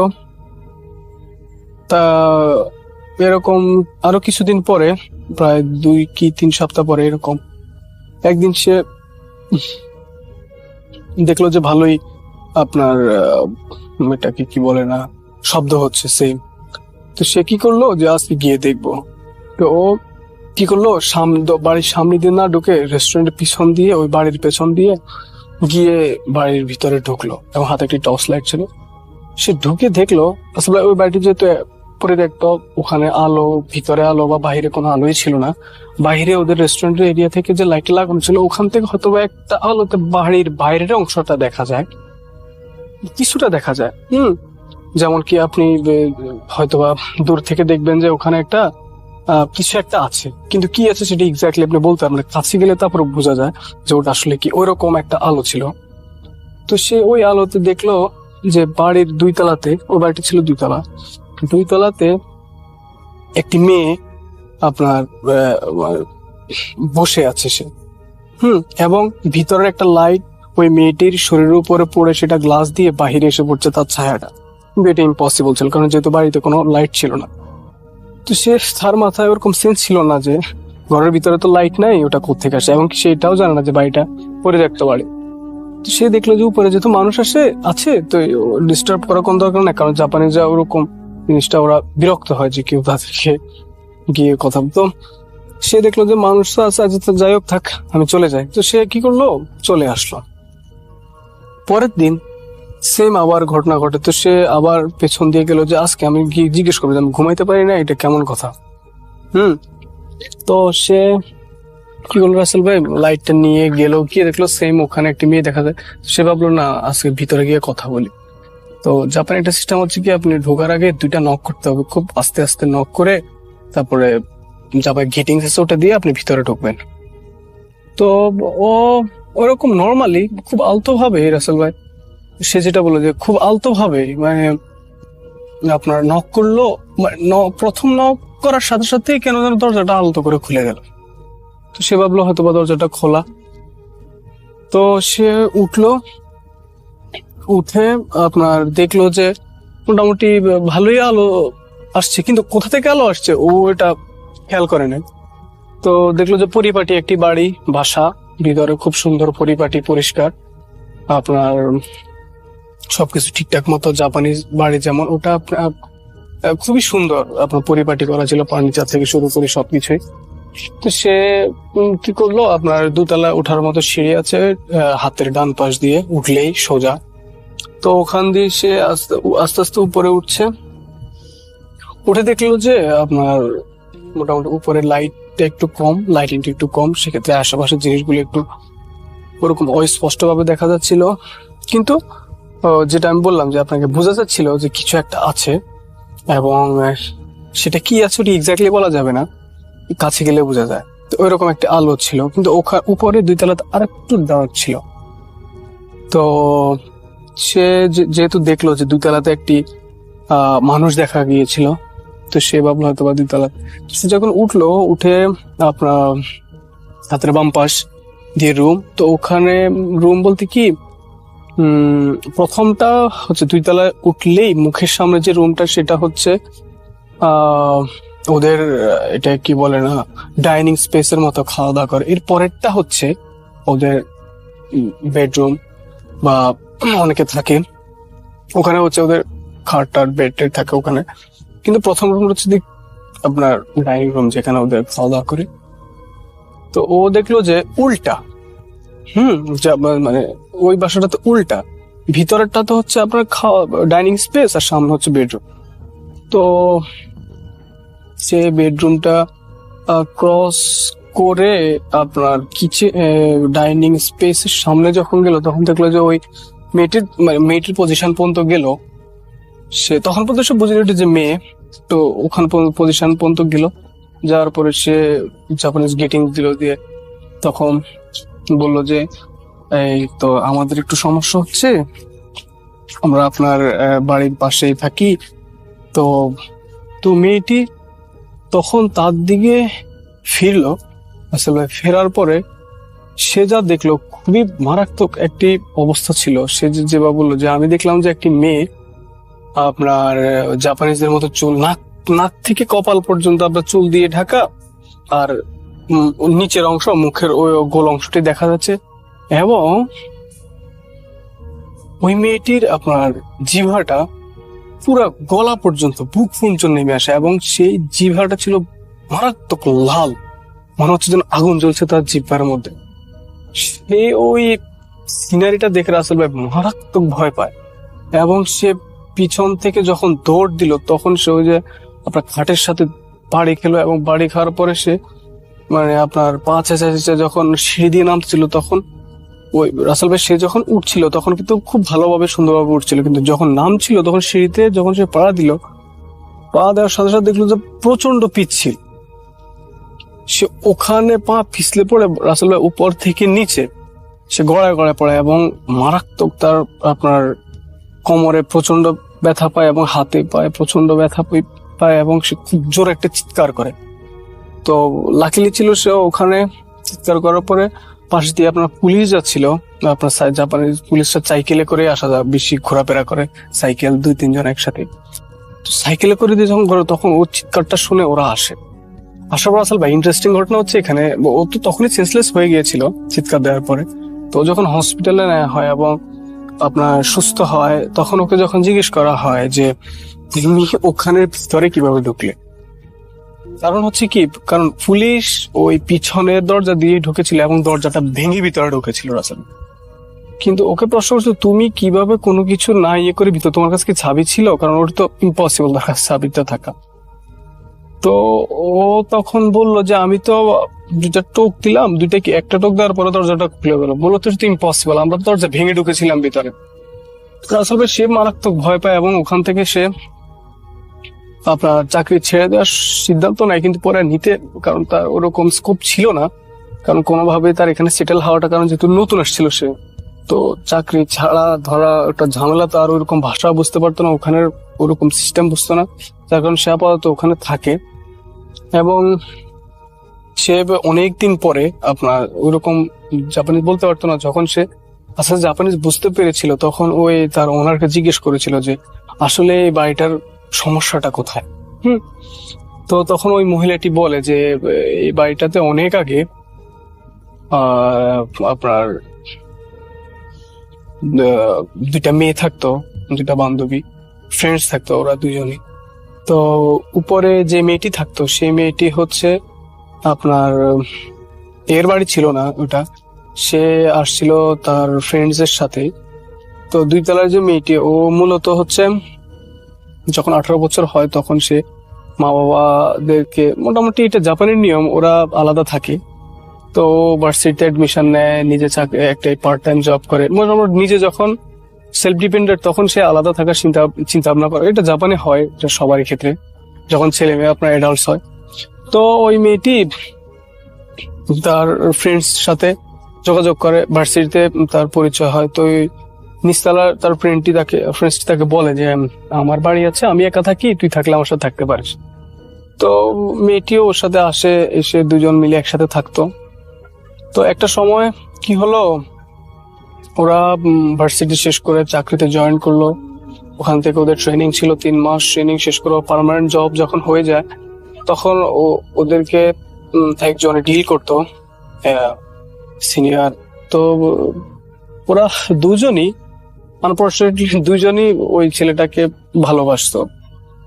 তো কিন্তু ছেলেটি বুঝতো না বিষয়টা, ওই 2জনই বুঝতো, কারণ 2জনই তো এক বাসায় থাকতো, কি করছে না করছে 2জনই একসাথে করতো, যার কারণে ওরা বুঝছিল তাদের মধ্যে যে একটা সমস্যা হতে পারে, যে 2জনই একজনকে ভালোবাসে। তো একটা সময় ওদের ভিতরে প্রচন্ড রাগারাগি, কথা কাটাকাটি হয়, বাসার ভিতরে বাহিরেও হয়, কিন্তু ছেলেটাকে কিছুই জানায় নাই তারা। তো একটা সময় কি হয়, ওরা মোটামুটি ডিসিশন নিয়ে নেয় আপনার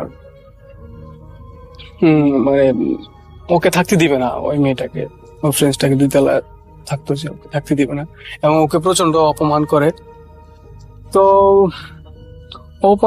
অপমান করার পরে ওই মেয়েটি ক্ষান্ত হয়নি, সে প্রচন্ড জিদে 2 তলায় যে মেয়েটি থাকতো ওকে একদিন আপনার নৃশংসভাবে হত্যা করে। করে আপনার ওকে ঝুলিয়ে ওখানে আপনার উপরে কি বলে না এটাকে, ফ্যান নয়, এখানে আপনার বাতি ছিল একটা, খুব শক্ত বাতি লাগানোর জন্য একটা, তো ওখানের সাথে ওই মেয়েটির গলাটাকে ঝুলিয়ে মেরে ওকে ঝুলিয়ে ওখানে, তো ওই মেয়েটিও ওই বাড়ি থেকে পালিয়ে যায়। পালিয়ে যাওয়ার পরে একটা সময় ওই মেয়েটি ধরা পড়ে পুলিশের হাতে। তো তখন ওটা পেপার পত্রিকায় খুব ভালোভাবে ছাপানো হয় ঘটনা আপনার। তো এই ছিল আমার ঘটনা রাসেল ভাই। এখন যে ঘটনাটি শোনাবো সেটি ইন্ডিয়ার, চলুন শুনে আসি। হ্যালো রাসেল ভাই, কেমন আছেন? আশা করি ভালোই আছেন, কারণ আপনি সবসময় ভালোর দলে। আর ভূত FM আমি আজকের থেকে নয়, অনেকদিন ধরেই শুনছি, আর এখন ভূত.com হয়ে গেছে। তো অনেক শুভেচ্ছা আপনাকে এত সুন্দর সুন্দর ঘটনা আমাদের উপহার দেওয়ার জন্য। So thank you very much. তো আজকে আমি যে ঘটনাটা শেয়ার করব সেটি আমার মাসির বাড়ির ঘটনা। এটি কলকাতার কাছেই খড়দহ বলে একটি জায়গা আছে, সেখানকার ঘটনা। তো এটা মাসির বাড়ি কেন্দ্রিকই ঘটনা।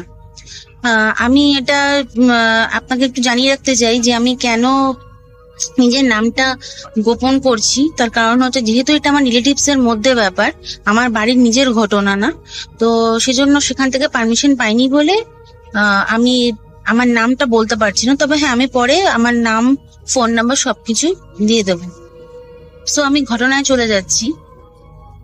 আমার মাসির বাড়ি তো বললামই কলকাতার কাছে আর কি, ওদের নিজেদেরই বাড়ি। তো সেখানেই আর কি ঘটনার সূত্রপাত আর কি। তো আমার মাসির যে ভাসুর রয়েছে, তো সেই ভাসুরের এক ছেলে একটু মেন্টালি চ্যালেঞ্জড, অর্থাৎ একটু অ্যাবনর্মাল টাইপ আপনি বলতে পারেন আর কি। একটু নর্মাল ছিল না মোট কথা। তো ও কি করতো, ও প্রায়ই কি করতো, মানে বাড়ি ছেড়ে চলে যেত, অনেকদিন আসতো না, ফিরতো না। তো এটা একটা ইউজ টু ব্যাপার হয়ে গেছিল। তো হঠাৎ কি হলো, ওদের বাড়ির লোকজনরা দেখলো যে 10-12 দিন হয়ে গেছে ছেলেটি ফিরছে না। তো সবাই জন্য খুব চিন্তিত হয়ে গেল যে কি হলো ব্যাপারটা, কেন এখনো ফিরছে না, এরকম একটা ব্যাপার। তো লাস্টে সবাই ডিসিশন নিল যে তারা পুলিশে খবর দেবে, এবং পুলিশের কাছে গিয়ে সমস্ত কিছু কমপ্লেন করা হলো। এবার যেটা হলো, স্থানীয় লোকেরা, ওখানে পুকুর ছিল আর কি, মানে ওদের বাড়ির সামনে একটা পুকুর ছিল আর কি, বিশাল পুকুর। তো ওখানে আর কি স্নান করতে গিয়ে দেখে যে এরকম একটা লাশ, মানে লাশের অবস্থাটা করে ভালো ছিল না। তো অবভিয়াসলি পুলিশকে খবর দেওয়া হলো, এবং পুলিশ আসলো। পুলিশ এসে শনাক্তকরণের জন্য সমস্ত যেগুলো মিসিং ডায়েরি ছিল, যারা যারা করেছিল, এরকম ডাকা হলো। তো সেখান থেকে এরকম আমার মাসিদের ফ্যামিলি সবাই গেল, তার ভাসুর যা সমস্ত এরা গেল। যাওয়ার পর দেখা গেল সেটা হচ্ছে ওই যে ছেলেটি আর কি চলে গেছিল বাড়ি থেকে, মানে মেন্টালি চ্যালেঞ্জড যে ছেলেটি, এটা তারই লাশ, মানে তারই আর কি ডেড বডি। অনেক কিছু টাইম লেগেছিল আর কি অ্যাকচুয়ালি শনাক্তকরণে। তো তারপরে অবভিয়াসলি আমার মাসির বাড়িতে অবস্থাটা খুব একটা ভালো ছিল না, বিকজ সবাই কান্নাকাটি করছিল, মানে যতই হোক, হ্যাঁ, তো ওই বাড়িরই ছেলে। তো এরকম একটা সিচুয়েশন চলে আসলো। এইবারে কি হলো, এই ঘটনাটার পর 2 দিন পর থেকে আর কি অ্যাকচুয়ালি ভৌতিক বা অলৌকিক যাই ঘটনা বলেন না কেন, তো সেগুলো আর কি মানে স্টার্ট হয়ে গেল। এবার প্রথমে যেটা হলো সেটা হচ্ছে যে আমার বোনের সঙ্গে কিছু ঘটনা ঘটেছিল, তাদের কাজিন যেগুলো যারা আছে আর কি, মানে আমার মাসির যে ভাসুরের ছেলে মেয়ে ছিল আর কি, তাদের সঙ্গে প্রচুর আর কি ঘটনা ঘটেছে, এবং আমার মাসি মেশোর সঙ্গে প্রচুর ঘটনা ঘটেছে। তো এবার ঘটনাগুলো আমি এক এক করে বলছি। তো আমার মাসি একদিন ছাদে উঠেছিল, ছাদে উঠে কাপড় শুকাতে দিয়েছিল, একদম ভিজে কাপড় একদম। তো হঠাৎ পেছন ফিরে দেখে যে একা একাই মানে কাপড়গুলোর মধ্যে আগুন ধরে যায় এবং দাও দাও করে জ্বলতে থাকে। এবার এর কোনো রিজন পাচ্ছিল না, তো ওরা নিজেদের মধ্যে একটা রিজন দিল যে আমার মেশো হয়তো সিগারেট খাচ্ছিল, সেখান থেকে হয়তো ভেজা কাপড়ে আগুন ধরে গেছে, এরকম একটা ওরা নিজেদের মতো বানিয়ে নিল। অ্যাকচুয়ালি যেটা হয় না, মানে ভিজে কাপড় কি করে আগুন ধরে আমি জানি না। তো আমরা যখন শুনছিলাম ঘটনাটা, তখন আমাদের রিয়াকশনটা এরকম হয়েছিল যে ভিজে কাপড়ে কি করে আগুন ধরে, তো আবার দাও দাও করে জ্বলছে, যেন আমার এমন একটা ভাব ওর মধ্যে কেরোসিন ছিল। তো জল না আর কি, জল না মানে কেরোসিন ছিল আর কি ওই কাপড়গুলোর মধ্যে। তো এটা একটা সত্যি মানে অদ্ভুত ব্যাপার, এটা অসম্ভব ব্যাপার। তারপরে যেটা হলো আর কি, আমার মেশো ওই 7-8টা নাগাদ অফিস থেকে ফেরার সময় ওদের বাড়ির সামনে প্রচুর গাছ ছিল, মানে আম গাছ, কাঁঠাল গাছ, এগুলো সব ছিল আর কি। তো ও নিচ দিয়ে আসছে, আসার সময় দেখতে পাচ্ছি আম গাছের ডালের মধ্যে কে যেন ঝুলছে। ওটাকে ভালো করে দেখার জন্য সামনে গেছে, সামনে যাওয়ার পর দেখছে যে এরকম গেরুয়া রঙের পোশাক পরা একজন, এবং সে মানে তার মানে মাথা পাতা কিছু দেখা যাচ্ছে না, কিন্তু পা দেখা যাচ্ছে শুধু, সে ঝুলছে আর কি। মানে ঝুলছে মানে এটা কি, মানে দুলছে আর কি, গাছের ডালে বসে দুলছে। তো এই ঘটনা দেখার পর আমার মেশো ওখানে দাঁড়িয়ে থাকার সাহস হলো না। আর চাঁদের আলো মোটামুটি ভালোই ছিল, পূর্ণিমা ছিল সেদিনকে, আর ওদের বাড়ির সামনে যে গেটটা ছিল সেখানেও আলো থাকতো, সুতরাং না দেখার কোনো ব্যাপার নেই। তো মোটামুটি এই হচ্ছে ঘটনা। তারপর বাড়িতে এসে চেপে গেছিল ব্যাপারটা, বলেনি কাউকে। এরপরে যে ব্যাপারটা হলো সেটা হচ্ছে যে আমার কাজিনদের সাথে হলো। তো কাজিনদের ব্যাপারটা কি হয়েছিল, ওরা সবাই মিলে, যেসব ভাই বোনরা রয়েছে, ওরা বসে ওই ঠিক সিঁড়িতে ওঠার যে মানে কি বলবো, ছাদে যে সিঁড়ি থাকে আর কি, ছাদে ওঠার যে সিঁড়ি, ঠিক ওইখানটায় বসে বসে আর কি সবাই গল্প করছিল। তো হঠাৎ ওরা দেখছে বা অনুভব করছে যে মানে একজন কেউ মানে দৌড়ে ওপর থেকে নিচে আসছে, আবার নিচ থেকে ওপরে যাচ্ছে, সে দুমদাম আওয়াজ, কিন্তু ওরা কিছু দেখতে পাচ্ছে না, কিন্তু আওয়াজটা অনুভব করতে পারছে। এবং তার পাশ কাটিয়ে মানে ওরা যেখানে বসে আছে ঠিক তার পাশেই মানে এই মানে হালচাল গুলো হচ্ছে, মানে একবার উপরে যাচ্ছে দৌড়ে, একবার নিচে আসছে, মানে এই অবস্থা। তারপরে যেটা হলো সেটা, ওরা তো খুব ভয় পেয়ে গেল, কাউকে দেখতে পাচ্ছে না, দেখে বিভৎস আওয়াজ, দুমদাম দুবদাব আওয়াজ হচ্ছে। তারপর ওরা নিচে গিয়ে ব্যাপারটা সবাইকে বললো, তো ওরা খুব একটা পাত্তা দিল না। তারপরে যেটা হলো সেটা হচ্ছে যে যে ছেলেটি মারা গেছিল তার মায়ের ঘটনা। তো তিনি আর কি মানে বসে বিশ্রাম করছিলেন বারান্দায় বিশ্রাম করতে করতে হঠাৎ করে দেখছে যে উনার পাশে একটা মাদুর বিছানো ছিল, দেখছে দুটো মানে কাটা হাত আর কি, কালো রঙের, মানে কবজি অব্দি দেখা যাচ্ছে আর কি হাতটা, বর্ণনাটা এরকম, সে মাদুর গোটাচ্ছে এবং সেটা বিভৎস, আর কোনো বডি পার্ট নেই, নাথিং। তো এইটা দেখে আর কি প্রচন্ড মানে ভয় পেয়ে যায়, এবং সেটা উনি অজ্ঞান হয়ে যায়, চিৎকার করে, স্বাভাবিক ব্যাপার সেটা। তো সবাই আসে, এসে ওনাকে জল টল দেওয়া হয়, ঠিকঠাক করা হয়। তারপর মানে উনি ব্যাপারটা সবার সঙ্গে শেয়ার করেন যে আমি এই দেখেছি। আচ্ছা, তারপরে হচ্ছে ওদের বাড়িতে র্যান্ডাম কিছু তারপর থেকে ঘটনা ঘটা শুরু করলো। কিরকম, যেরকম মানে হয়তো রাত্রিবেলা ওরা শুয়ে রয়েছে, রান্নাঘর থেকে বাসন পড়ার আওয়াজ আসছে, দুমদাম সব বাসন পড়ে গেল একা একাই, না তো কোনো হাওয়া, না তো কিচ্ছু না, একদম পুরো আর কি কোনো হাওয়া আসার জায়গাই নেই, বাতাস আসার কোনো জায়গাই নেই। তো এরকম একটা চলতে থাকলো। তো ওরা তো কোনো কারণ খুঁজে পাচ্ছে না যেটা কেন হচ্ছে। হঠাৎ রাত্রিবেলা 3টের সময় কে যেন মশলা বাড়ছে, কেন রান্না করছে রান্নাঘরে, এটা তো অসম্ভব ব্যাপার। তো এইসব ঘটনা ঘটতে থাকে। আরেকটা যেটা ব্যাপার ঘটতো, ওরা যখন রাত্রিবেলা শুতো তো খাটটাকে কি যেন নাড়াতো, এবং খাটটাকে ঘরের এক প্রান্ত থেকে আরেক প্রান্তে নিয়ে যেত। ওদের ঘরগুলো বেশ বড় বড় ছিল, যেহেতু আগেকার দিনের বাড়ি, বাসাটা খুব সুন্দর ছিল আর কি, মানে বেশ বড় এবং অনেকটা এরিয়া জুড়ে, এবং ঘরগুলো বিশাল বড় বড়। তো খাটটাকে এই প্রান্ত থেকে ওই প্রান্তে ঘরের কি যেন নিয়ে যাচ্ছে, এবং এটা ওরা অনুভব করছে কিন্তু কাউকে দেখছে না। তো এরপরে যেটা হলো আর কি, ওরা বুঝতে পারলো যে এটা অলৌকিক ছাড়া আর কিছুই মানে এটা হতে পারে না। তো ওরা ব্যাপারটা কি, ওরা আধুনিক মানে কি বলবো, আধুনিক মানসিকতার মানুষ, ওরা অতটা মানে এসব ভূত বিশ্বাস করে না, ওদের একটু বিশ্বাস করতে কষ্টই হচ্ছিল। আর এই ঘটনাটা হচ্ছে আপনার মোটামুটি ওই 1999-এর দিকে, তখন আমি ক্লাস 7-8-এ পড়ি, 7 বা 8-এ পড়ি। তো ওই সময়কার ঘটনা, বুঝতেই পারছেন। যতটুকু মনে আছে আমি আর কি বলার চেষ্টা করছি। সো হ্যাঁ, তারপরে যেটা হলো সেটা হচ্ছে যে ওদের এই ঘটনাটা হওয়ার পরে, যে ঘটনাটা ও মানে আমার কাজিনের সাথে হয়েছিল, তারপরে আর কি ওরা সিদ্ধান্ত নিল যে কিছু একটা করতে হবে। এবার সেই ঘটনাটা আমি বলছি। তো আমার বোন ঘরে আর কি বসে পড়াশোনা করছিল, ও নিজের রুমে। তো হঠাৎ জল খাওয়ার প্রয়োজন হয়েছিল, এবং জল পিপাসা পেয়েছে, এবার রান্নাঘরে যেতে হবে। তো ও মোটামুটি রান্নাঘরে কাউকে দেখছে না যে জল আনতে বলবে, এরকম কাউকে দেখছে না সামনে। তো ও নিজেই গেছে আর কি। নিজে যাওয়ার পরে এবার দেখছে যে রান্নাঘরের সামনে একটা বিশাল দেহ, আর মাথাটা যে কোথায় গিয়ে ঠেকেছে কেউ জানে না। ও তো সময় দেখে যাচ্ছে যে কি, আর ওদের যে কড়িবরগাছ ছাদ ছিল, আগেকার দিনে যে কড়িবরগাছ ছাদ থাকতো, হ্যাঁ, কাঠের আর কি, মানে সিলিং টিলিং এভাবে থাকতো, বিশাল বড়, প্রায় 10 ফিট আর কি ছাদের উচ্চতা আর কি থাকতো।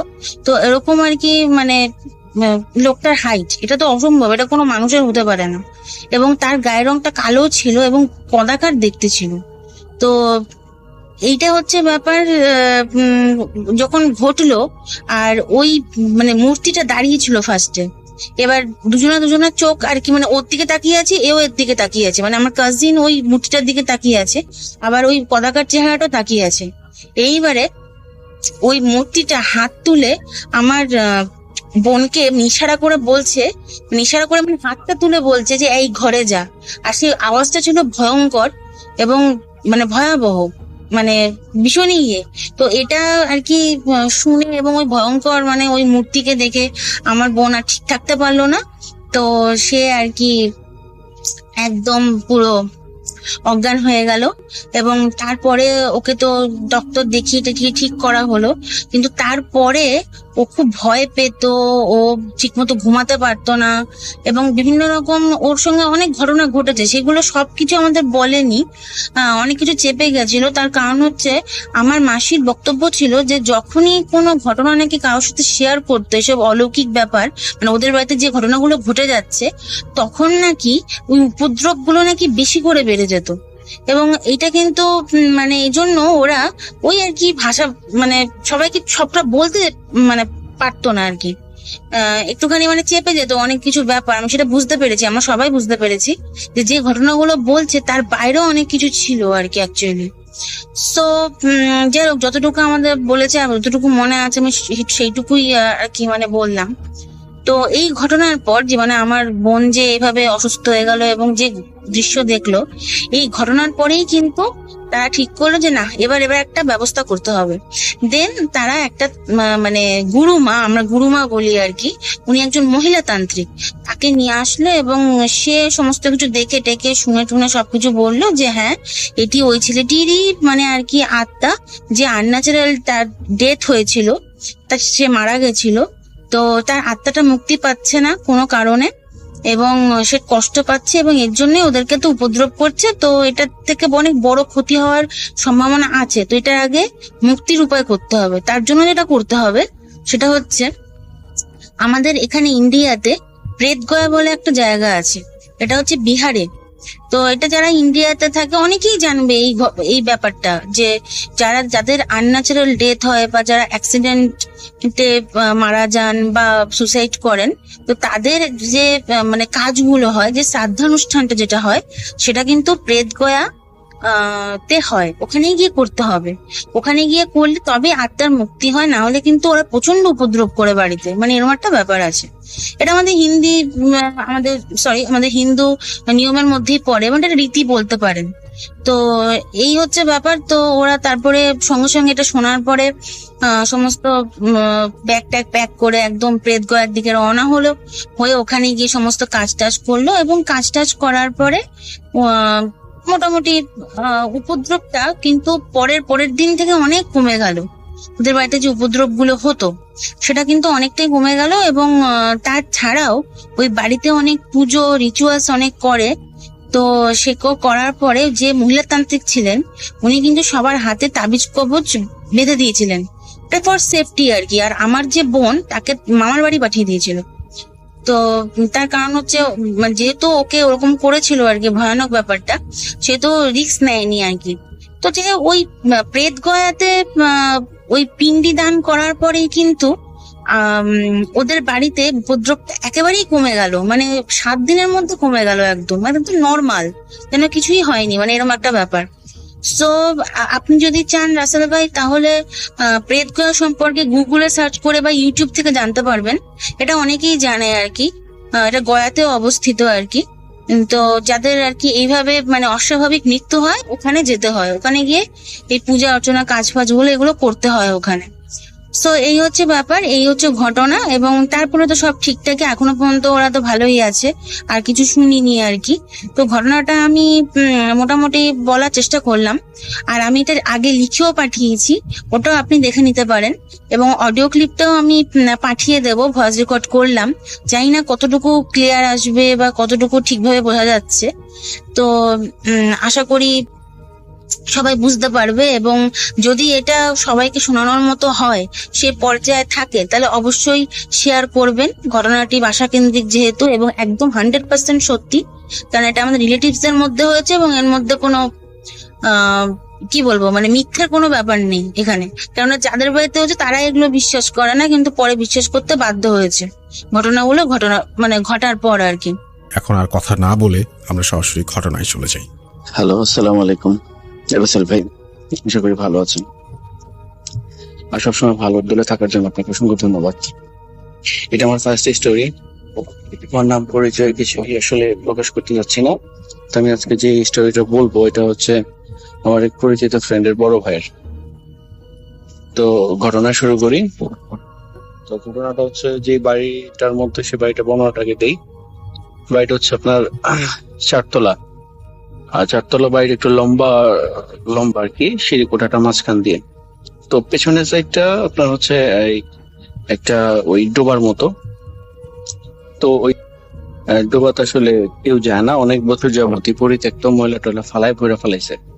তো তো যেই বড় ভাইয়ের কথাটা বলতেছিলাম, তার একটা বদ অভ্যাস ছিল, সে রাতের বেলা অনেক সময় অনেক রাত পর্যন্ত 3টা থেকে 4টা পর্যন্ত ছাদের মধ্যে ঘোরাঘুরি করতো। তো একদিন হঠাৎ করে মাঝখানে যে সিঁড়িকোটা, ওই সিঁড়িকোটার একেবারে সামনের দিকে হচ্ছে রাস্তার সাইড। তো ওই রাস্তার সাইড থেকে সে স্মোকিং করে তো ওই হাঁটতে হাঁটতে পেছনের সাইডে আসছে। তো আসার পরে হঠাৎ করে দেখতেছে যে পেছনের সাইডে একটা কালো শেপ দাঁড়ানো।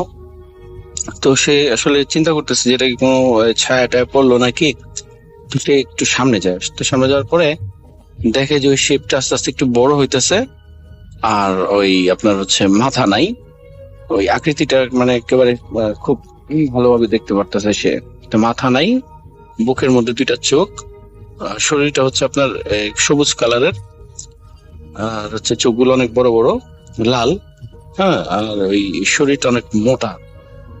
তো এইটা দেখার পরে সাথে সাথে সে দৌড় দিয়ে সিঁড়িকোটার মধ্যে আসছে। আসার পরে ওই সে দেখে যে তার পেছন থেকে তার ঘাড় ধরে ফেলছে। তো এমন হাত যে আপনার ওই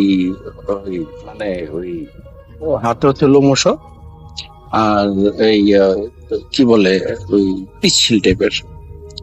তো ওই ধরার পরে নড়তে যেতে পারতেছে না। তো সে খুব তার শরীরের মধ্যে কেমন জানি আঁচড়ের দাগ পড়তেছে, এরকম ব্যথা অনুভব হইতেছে। তারপরে সে ওই হাতের মধ্যে যে সিগারেট খেয়েছিল, যে লাইটার আসলে, ওই লাইটার স্পার্ক করার পরে ওইটার সাথে সাথে ওই আপনার শো করে একটা আওয়াজ হয়, ওই যেমন বেলুন ফুলানো বেলুন আছে, ওই বেলুন ফুলায় যদি কেউ ছাইরা দেয় তো শো করে একটা আওয়াজ হয়, যেমন ওই উপরে উঠে যায়। তো ওইটা ঠিক ওইরকম আওয়াজ হয়ে উপরে উঠে গিয়ে ওই ডোবার সাইডে চলে গেছে। তারপরে সে খুব দ্রুত ওই সিঁড়ি দিয়া নাইমা, তার বাসাটা হচ্ছে 3 তলায়, 4 তলা বিল্ডিং। সে উপর থেকে নাইমা যখন সে তার রুম গেটের মধ্যে ঢুকে গেটটা লাগায়, সাথে সাথে গেটের মধ্যে নক হয়। তো এই যে ওই এপাশ থেকে ওপাশ দেখার মতো একটা ছিদ্র আছে গেটের মধ্যে, ওই দরজার মধ্যে তাকায় দেখে যে ওই শেপটা ওই তার ওই সিঁড়িকোটার মধ্যে দাঁড়ায় আছে।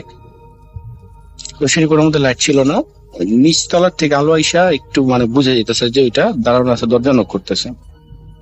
তো সে খুব ভয় পাইছে। ভয় পাওয়ার পরে সে আর কোনো দিকে না তাকায় দৌড়ায় যায় ওই তার রুমের মধ্যে যায় শুয়ে পড়ছে কাঁথা টাথা নিয়ে। তো তার রুমটা হইতেছে গিয়ে ওই ডোবার পাশে জানলা আছে।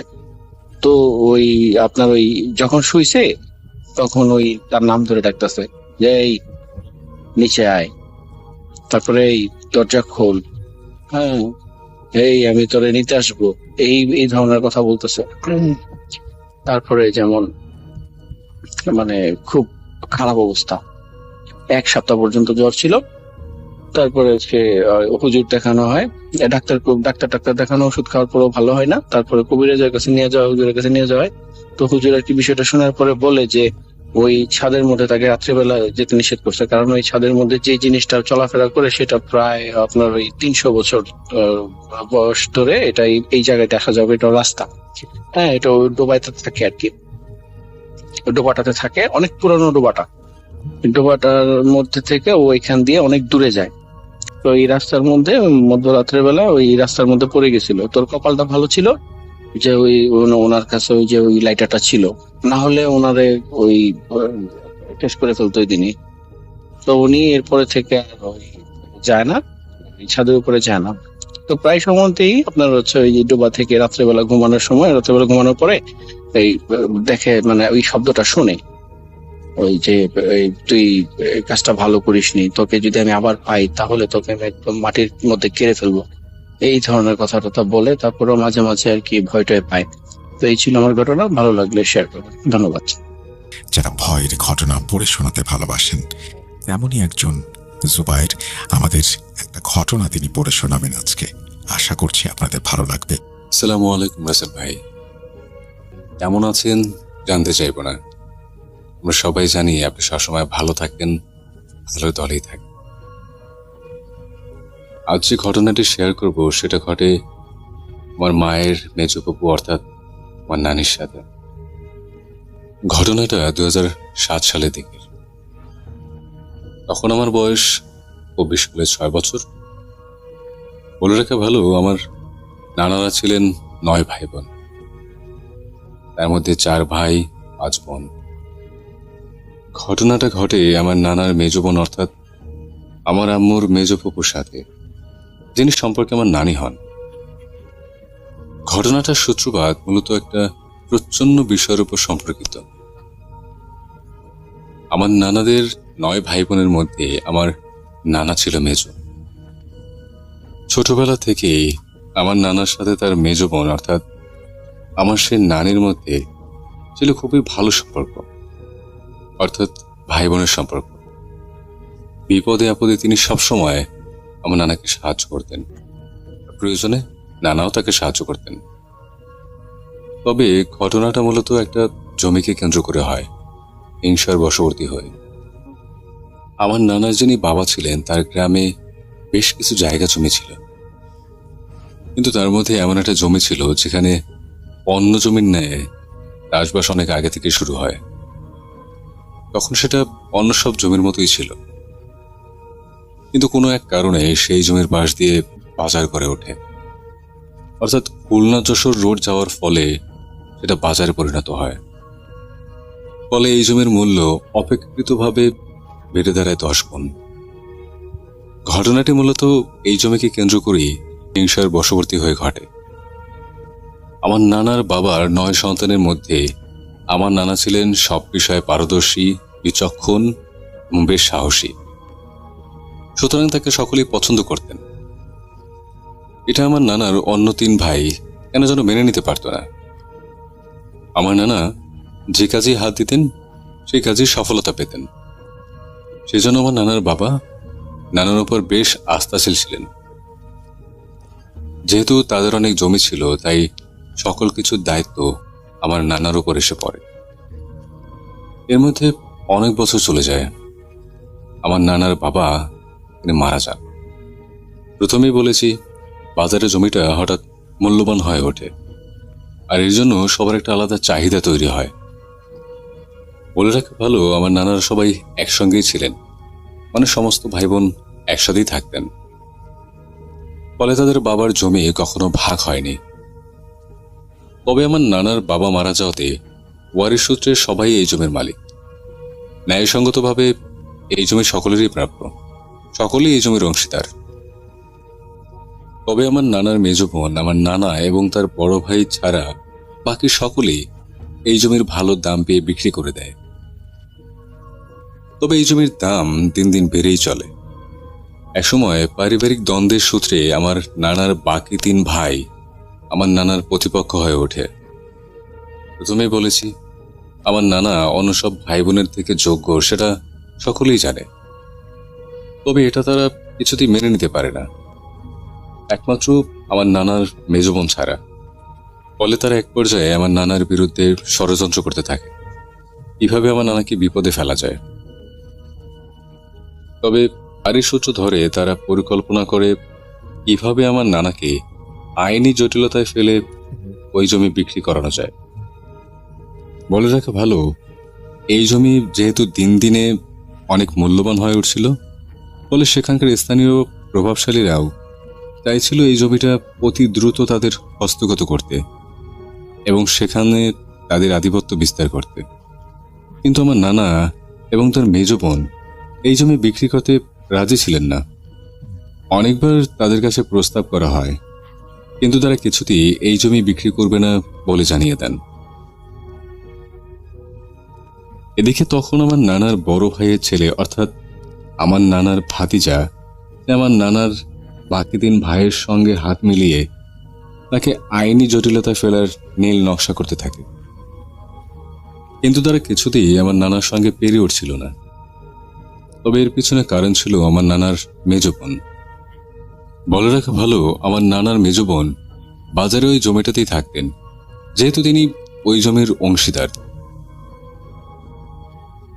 বাজারে গভীর রাতে যখন চায়ের দোকানে বসে আমার নানাকে বিপদে ফেলার যত আলাপচারিতা হতো, সেগুলো আমার নানার মেজ বোন শোনা মাত্রই এই খবর আমার নানার কাছে পৌঁছে দিতেন। সেটা সকাল হোক, গভীর রাত হোক, যখনই হোক, তিনি তখনই রওনা দিতেন দীর্ঘ 2 কিলোমিটার পথ পাড়ি দিয়ে। তিনি আমার নানার বাড়িতে পৌঁছে তাকে খবর দিতেন যে তার বিরুদ্ধে ষড়যন্ত্র করা হচ্ছে এবং কবে তাকে পুলিশে ধরিয়ে দেওয়া হতে পারে বা আইনি জটিলতায় তাকে আটক করা হতে পারে। ফলে ওই ষড়যন্ত্রকারীরা যতই পরিকল্পনা করত না কেন, তারা কোনোভাবেই আমার নানাকে তা কিছুই করতে পারছিল না। এমন সময় আমার নানার বড় ভাইয়ের ছেলে অর্থাৎ তার ভাতিজা ওয়াহিদ সেই বিষয়টি বুঝতে পারে, কিন্তু কাউকে কিছু বলে না। যেহেতু আমার নানার সঙ্গে তার মেজ বোনের ওঠা বসা ছিল, আর তিনি যেহেতু বাজারের পাশে থাকতেন, ফলে এই খবর আমার মেজনানি ছাড়া আর কেউ আমার নানার কাছে পাঠাতো না। এটা আমার নানার বড় ভাতিজা বুঝতে পারে, আর ঘটনাটা এখান থেকেই শুরু। এরপর বেশ কিছুদিন কেটে যায়, সব স্বাভাবিকভাবে চলছিল। হঠাৎ আমার নানার মেজ বোন অর্থাৎ আমার মেজনানি খুবই অসুস্থ হয়ে পড়ে। সবাই প্রথমে ভেবেছিল যে এটা স্বাভাবিক কোনো অসুস্থতা, কিন্তু সমস্যা জটিল আকার ধারণ করলে তাকে হসপিটালে ভর্তি করা হয়। কিন্তু ডাক্তার অনেক পরীক্ষা নিরীক্ষার পর কোনো রোগ ধরতে পারছিল না। আমার নানা সিদ্ধান্ত নেন কিছুদিন তাকে হাসপাতালে রাখবেন। কিছুদিন হাসপাতালে থাকার পর তিনি কিছুটা সুস্থ হলে তাকে বাসায় আনা হয়। সবাই মনে করে তিনি হয়তো ধীরে ধীরে সুস্থ হয়ে উঠবেন, কিন্তু পরবর্তীতে ঘটনা যা ঘটে সেটা ভীষণই লোমহর্ষক। আমার এই যে মেজনানি প্রচন্ড পেটের পীড়ায় আক্রান্ত হন, আবারও তাকে হসপিটালে ভর্তি করা হয়। এবার ডাক্তার পরীক্ষা করে জানায় যে তার গ্যাস্ট্রিক আলসারের মতো কোনো একটা সমস্যা হয়েছে। যথারীতি আমার নানা ডাক্তারদেরকে নির্দেশনা দেন যাতে তার বোনের চিকিৎসায় কোনো ত্রুটি না হয়। ফলে ডাক্তাররা তার চিকিৎসা করছিলেন খুবই মনোযোগের সাথে, কিন্তু এক পর্যায়ে তার শারীরিক অবস্থা খুবই খারাপ হয়ে যায় এবং ডাক্তার আমার নানাকে ডেকে পাঠায়। সেখানে ডাক্তাররা আমার নানাকে যেটা দেখায় সেটা দেখার জন্য তিনি একেবারেই প্রস্তুত ছিলেন না। ডাক্তাররা সমস্ত রিপোর্ট এবং সরাসরি আল্ট্রাসোনোগ্রাম এর মাধ্যমে আমার নানাকে তার মেজ বোনের অবস্থা দেখান। তার পিঠের ভেতর সমস্ত অর্গান নষ্ট হয়ে গেছে এবং নানা রীতিমতো বিমর্ষ হয়ে পড়েন। তিনি ডাক্তারদের এই ব্যাপারে জিজ্ঞেস করলে ডাক্তারও কিছু বলতে পারে না। তারা বলে তারা কিছু বুঝতে পারছে না যে কেন এমন হলো। পরবর্তীতে আমার নানা সিদ্ধান্ত নেন যে তাকে ঢাকা মেডিকেল কলেজ হাসপাতালে নিয়ে গিয়ে চিকিৎসা করাবে। যেই ভাবা সেই কাজ, তাকে খুলনা থেকে ঢাকা মেডিকেলে হস্তান্তর করা হয়। তবে তাতেও কোনো লাভ হয়নি, কারণ তখন অনেক দেরি হয়ে গেছে। ডাক্তাররা পরীক্ষা নিরীক্ষা করার মাধ্যমে জানিয়ে দেন যে তার সার্বিক অবস্থা আরো অবনতি হবে, তিনি আর বেশি দিন বাঁচবেন না।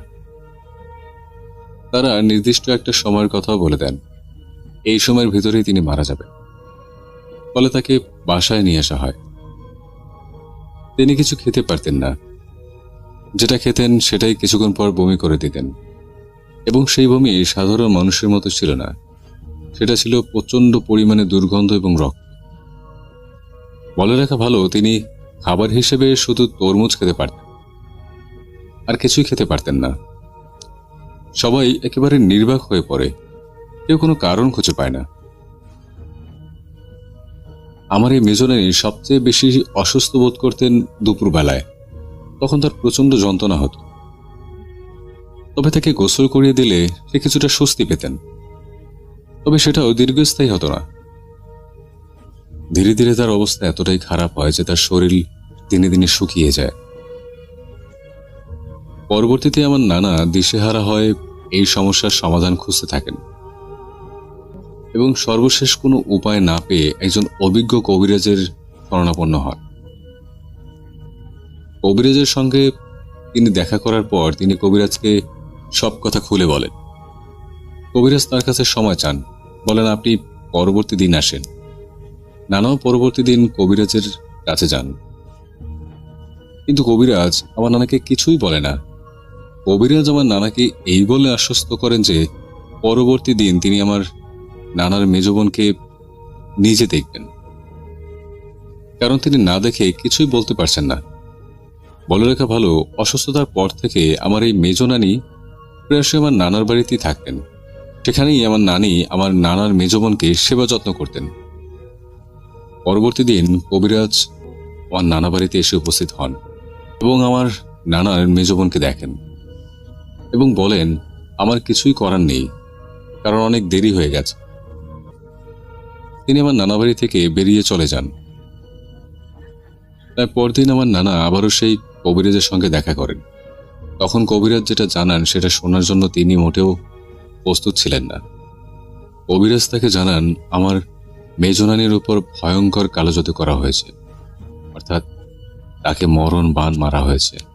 এটা এমন এক বাণ, যেই বাণ কারোর উপর প্রয়োগ করা হলে রোগী ধীরে ধীরে অসুস্থ হয়ে তিলে তিলে মারা যায় এবং কেউ বুঝতেও পারে না। দীর্ঘদিন অসুস্থ থাকার পর আমার নানার মেজ বোন, অর্থাৎ আমার সেই মেজনানি হঠাৎ একদিন সকালে মারা যান।